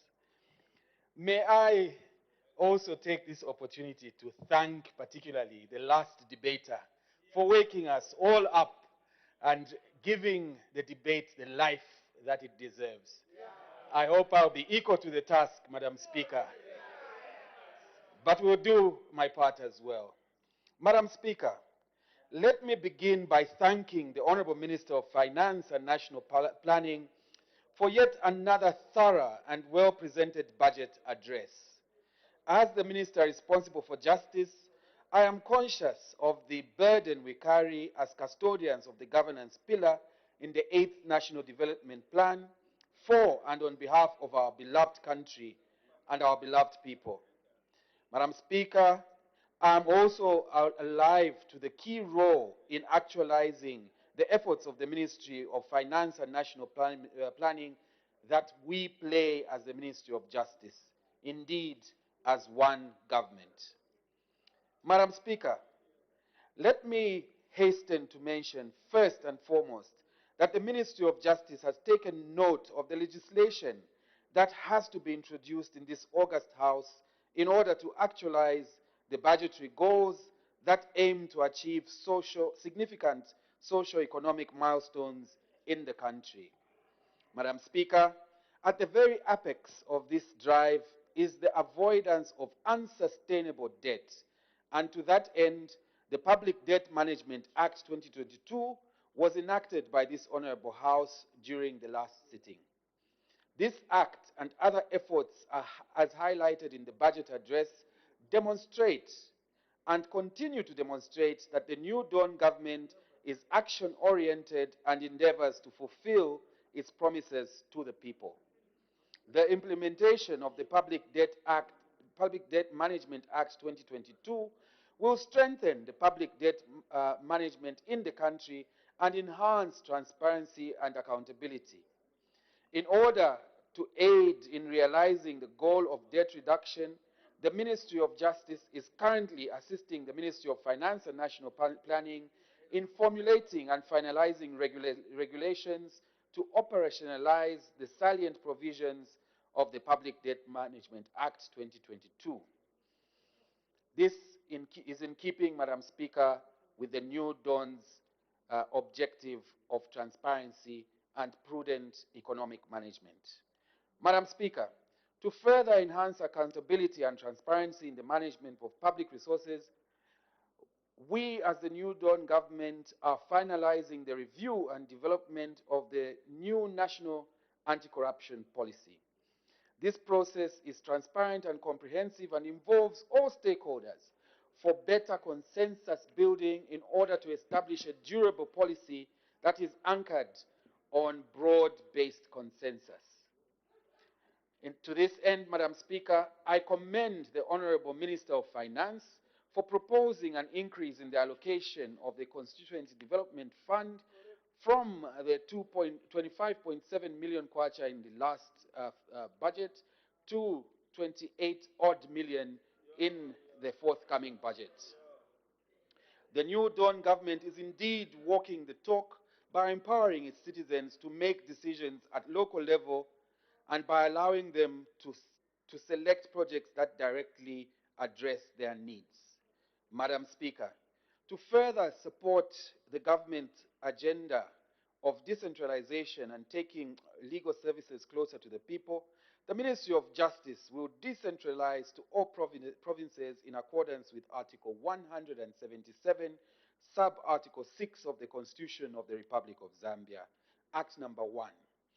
This will improve efficiency and effectiveness in the representation, Madam Speaker, of government in civil proceedings, as well as enhance clearance of contracts and agreements to which government is party, thereby improving service delivery tenfold. Needless to say, this is a key deliverable on the part of the New Dawn government so as to ensure efficiency at all levels of the procurement of goods and services. Madam Speaker, additionally, and in order to enhance access to legal services, especially amongst the poor and disadvantaged, the Legal Aid Board has, within the first year of the New Dawn government administration, established offices in 5 additional districts, namely Mwinilunga, Nakonde, Mbala, Mazabuka, and Petauke. We, as the New Dawn government, are indeed practicing what we preach, and we are working relentlessly for our people. The 2023 budget will ensure that these objectives are achieved. Madam Speaker, as we speak, the Ministry of Justice has already dispatched officers to the provinces to secure office accommodation, and we as a ministry will finalize the process of recruiting and opening at least 5 more provinces before the end of this year. This, Madam Speaker, will not only bring services directly to the people, but will ensure that processes such as approving CDF projects that the Attorney General's Chambers plays a role in are addressed in an equitable and efficient fashion. Madam Speaker, furthermore, to stimulate and ensure fair competition in the provision of postal and courier services, the Ministry of Justice will offer technical assistance to the Ministry of Technology and Science in reviewing the Postal Services Act number 22 of 2009 in order to improve development planning, electronic communication, data collection, environmental management, and agricultural production. The Ministry of Justice will collaborate with the Ministry of Technology and Science and other relevant ministries to review existing legislation to create an enabling environment for the adoption and application of science, technology, and innovation. Indeed, the Ministry of Justice will be the governance pillar that it is aimed to be. Madam Speaker, there is need to accelerate the development of a digital economy, and to do so, our colleagues in the Ministry of Science and Technology, in collaboration with ourselves, will implement the National Digital Transformation Strategy and review the existing Information and Communication Technology Act number 15 of 2009. All this, Madam Speaker, is facilitated through the prudent budgeting process that we are undertaking at this time in preparation for 2023. Madam Speaker, with respect to procurement delays, the Ministry of Justice, working with the Ministry of Finance and National Planning, shall embark on the review of the Public Procurement Act in order to streamline public procurement processes in an efficient and transparent manner. Government will ensure that ministries register purchase orders and other financial commitments in the Integrated Financial Management Information System. This will facilitate a link between procurement commitments and the budget to curtail the accumulation of arrears. Madam Speaker, in order to broaden the tax base and enhance domestic resource mobilization, there is need to review our tax laws such as the Value Added Tax Act, Chapter 331 of the laws of Zambia, and its subsidiary legislation. The Ministry of Justice will once again collaborate with the Ministry of Finance and National Planning in order to achieve this goal, and will provide technical drafting and other legal expertise to ensure that the necessary amendments are brought before this August House in due time. In order to promote productivity in the agricultural sector, the Ministry of Justice will collaborate with the Ministry of Finance and National Planning and Agriculture to amend the Customs and Excise Act, Chapter 322 of the laws of Zambia, in order to remove customs duty on biological control agents used in agriculture, crop growing media, that's peat moss, used in the production of vegetable seedlings and selected tree crop seedlings. Madam Speaker, as I conclude, let me just say that in making the current budget, we are moving as one government in an efficient and methodical manner, in such a way as to ensure that we deliver the best for the people of Zambia. No doubt the country is moving forward. I thank you, Madam Speaker. Thank you. The Honorable Provincial Minister for Northwestern Province.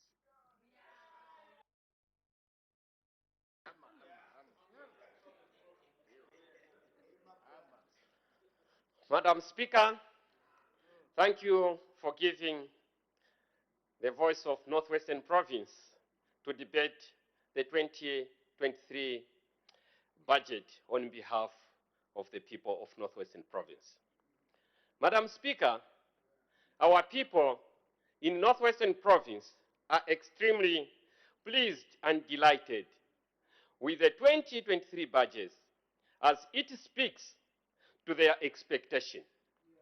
Madam, indeed, there is hope for this great nation under the New Dawn government in the capable leadership of His Excellency, Mr. Hakainde Hichilema, the Zambian president.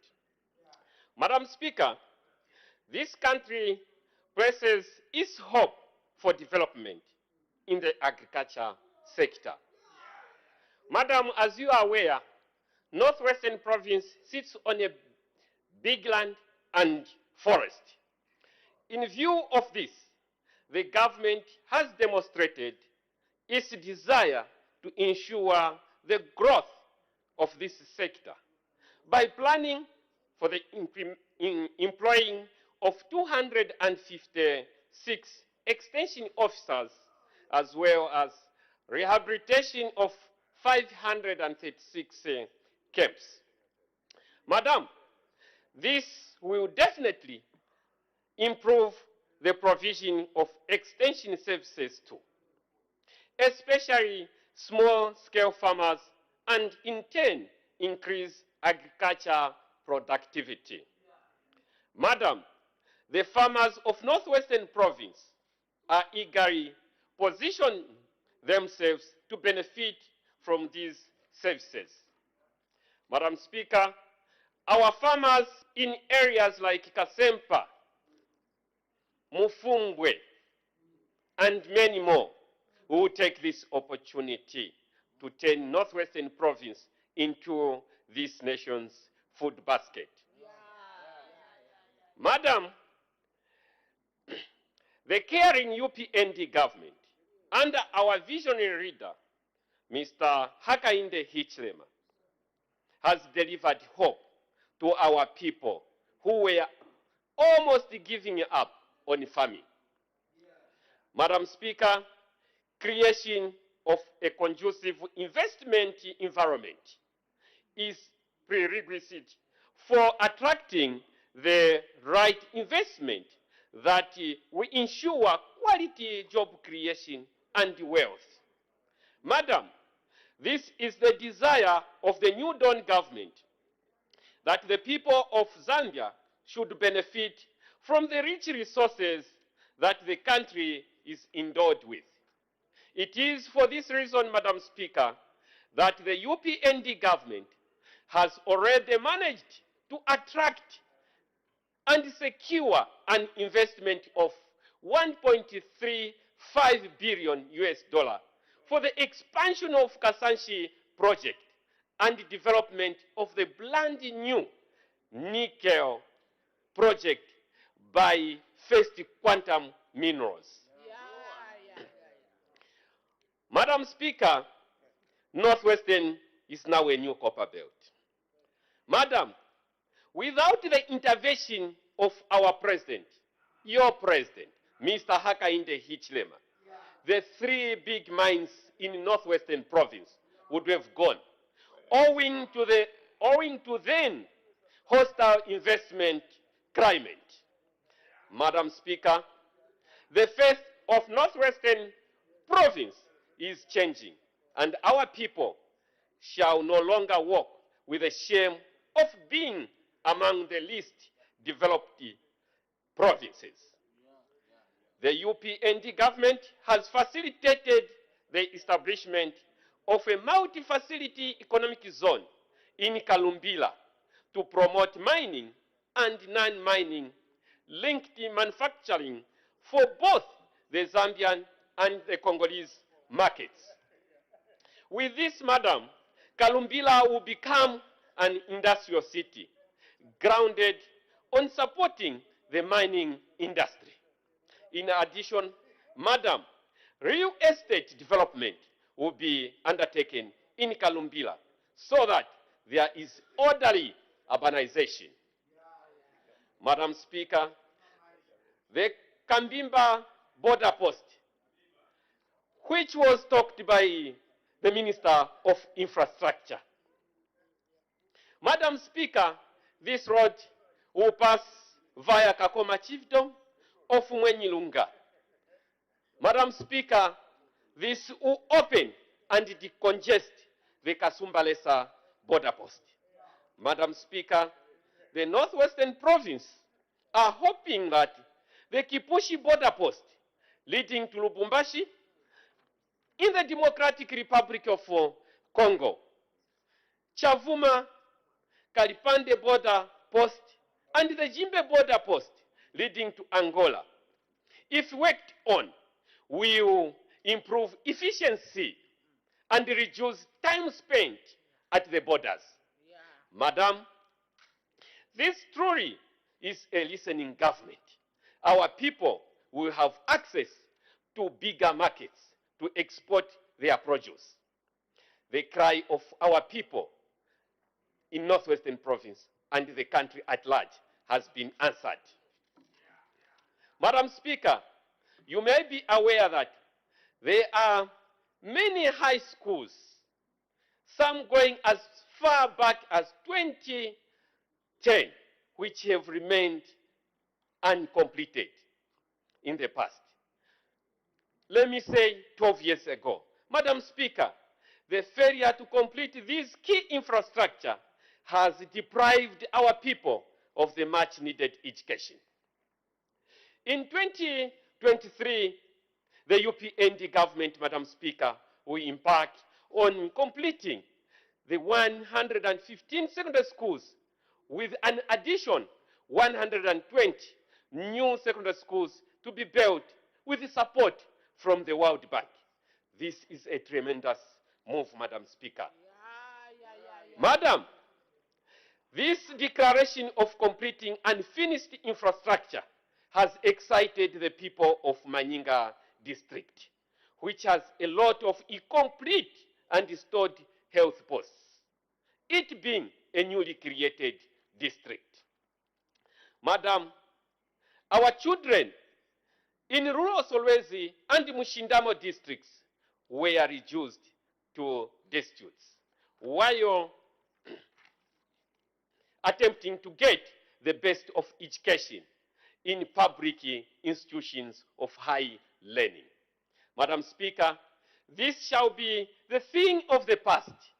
The UPND government has reintroduced student meal allowances, which was abolished by the previous regime. A lot more deserving students will be receiving bursaries too.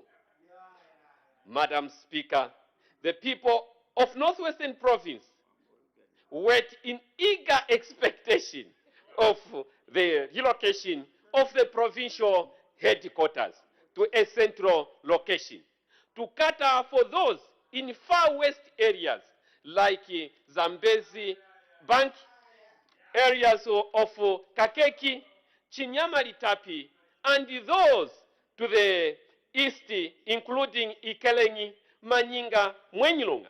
It is our prayer that should be done as soon as possible.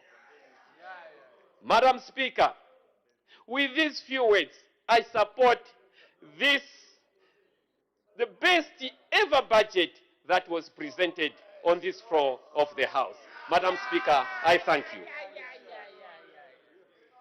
Any further debate?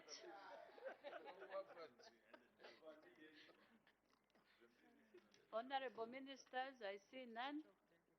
We'll allow one more backbencher, the Honorable Member for Shiwangandu.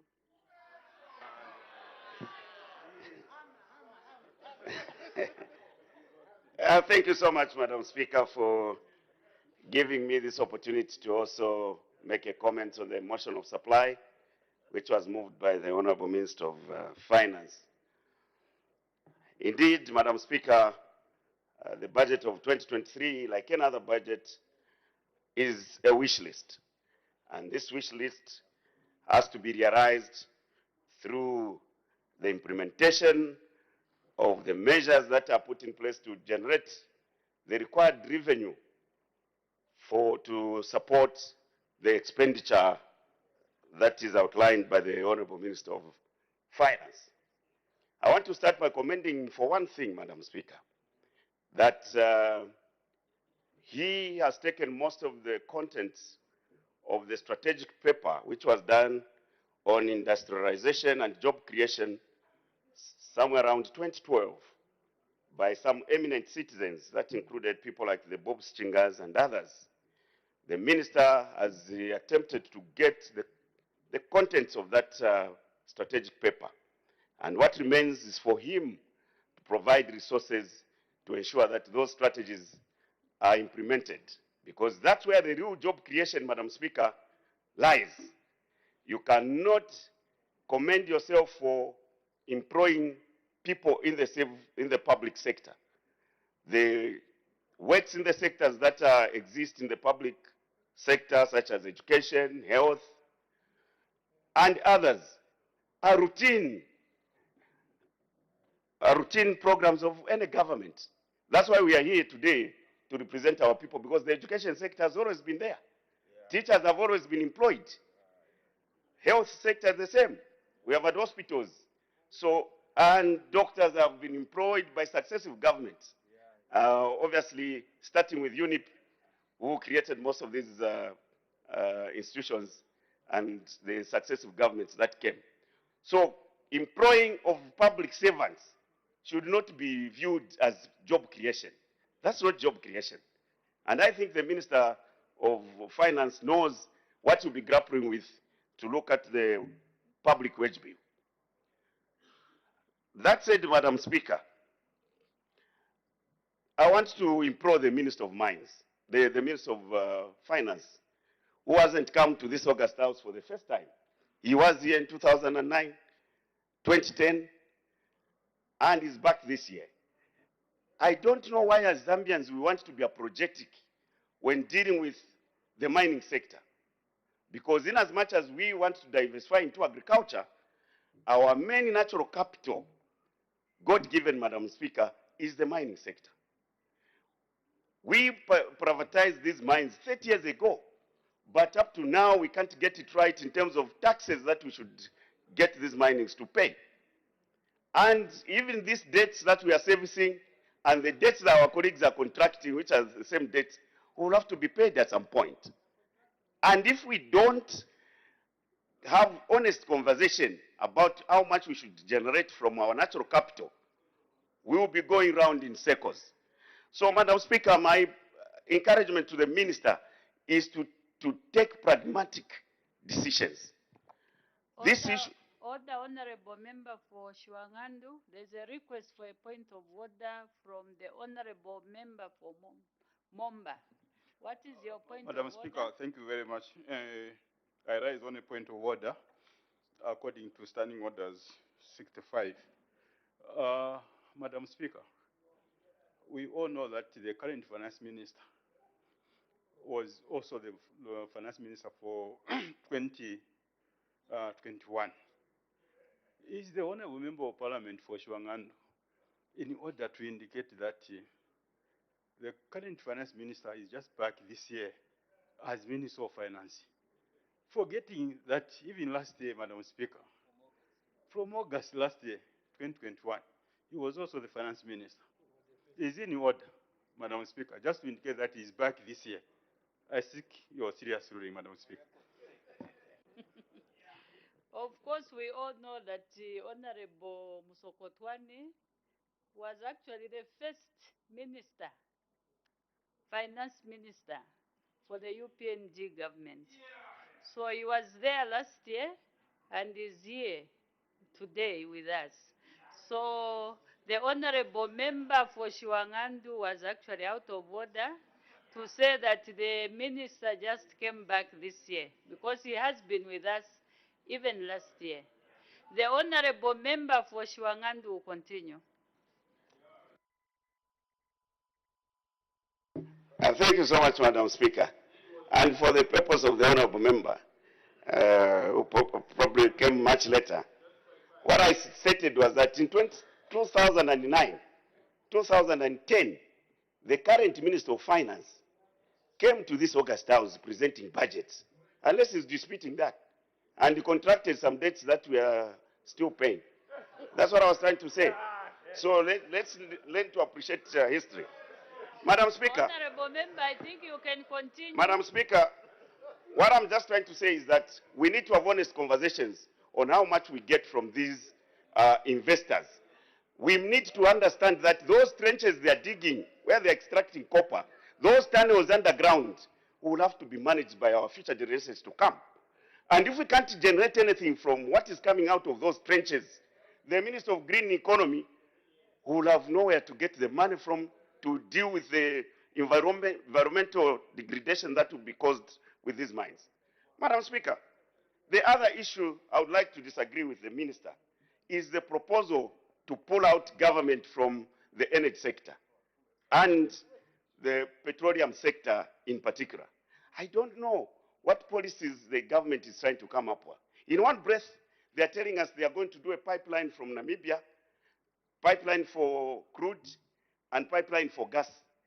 And you want to kill what is existing. We have the 1,750 kilometers of pipeline from Dar es Salaam to Ndola under Tazama, which was rehabilitated, and I wish the Honorable Minister of Local Government and Housing, who has been our chairman for a long time of the Energy Committee. Order, Honorable Member on the floor, there's a point of order. The Honorable Member for Mwembeshi, what is your point of order? It's a point of procedure, Madam Speaker. Madam Speaker, I heard you saying that today the ministers are starting to debate and answering to the questions of the backbenchers. Now, I'm surprised that is 65. Standing over 65, what's your problem? I'm surprised.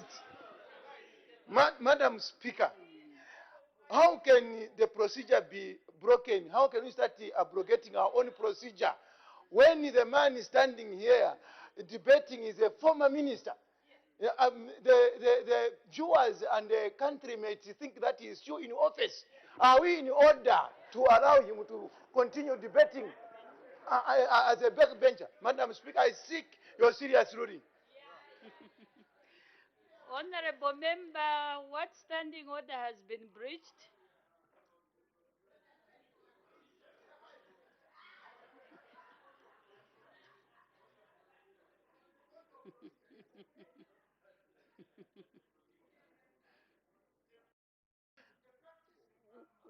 Wow. Okay, let me guide the House. Let me guide the House. Much as it is time for the ministers to respond or to debate, there are times when there is no minister on the floor. We do allow the backbenchers to come in.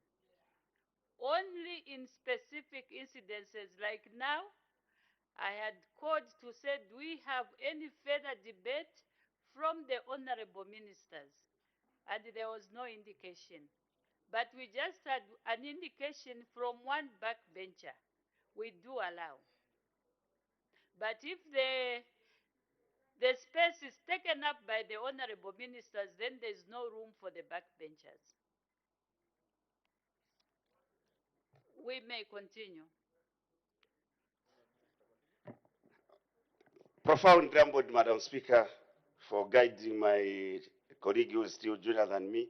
And Honorable member, can you please he has to continue? learn from me, Madam Speaker, because I've been both backbench and front bench for more years than, which is yet to achieve. So he has to learn. Madam Speaker, I was just basically saying that the energy sector is very key. Look at the geopolitics that are playing internationally now. The basis of discussion is energy, be it in Europe, be it everywhere, the developed economies. So today we can't say we forgo the refinery that we have had since the time we got independence. We are talking value addition, Madam Speaker. What were we getting from Inden by processing crude? Are the products different? Diesel, petrol, jet fuel, HFO. These are fuels that we were even giving to Ndola Energy to supply 100 megawatts of power. The mines depend on that. How many lines are we going to have of these finished products to move into this country? Those are the questions we should be asking. The solution, Minister of Energy, is in modernizing that facility which is at Inden, so that we can get hard crude to process locally. You are talking to Angola. What are you going to be getting from Angola? Finished products? You cannot be in charge of finished products, Honorable Minister. You are not going to have the economy sustained. That you must rethink. Because when our forefathers went to Italy to seek for support to build that pipeline, they knew, even at that time, that they needed that for us as a landlocked country. Inden must be looked at. There is a turnaround strategy plan which the institution had. Look at that, Honorable Minister. We can't throw the bath with the baby like that. That's very critical. In other countries now, governments are coming in to intervene, to cushion the people. The economic contraction that we are going to endure after the COVID-19 and this war which is in, between Ukraine and Russia cannot be avoided. So we cannot depend on finished products. I was just talking about the tankers that are falling every day on Great North Road. And if you had the situation like you had in Karush the other time, you are crippled, Minister. So let's do what is right for this country and for the generations to come. Madam Speaker, I thank you. Thank you. Any further debate? I see none. Her Honor the Vice President, adjournment.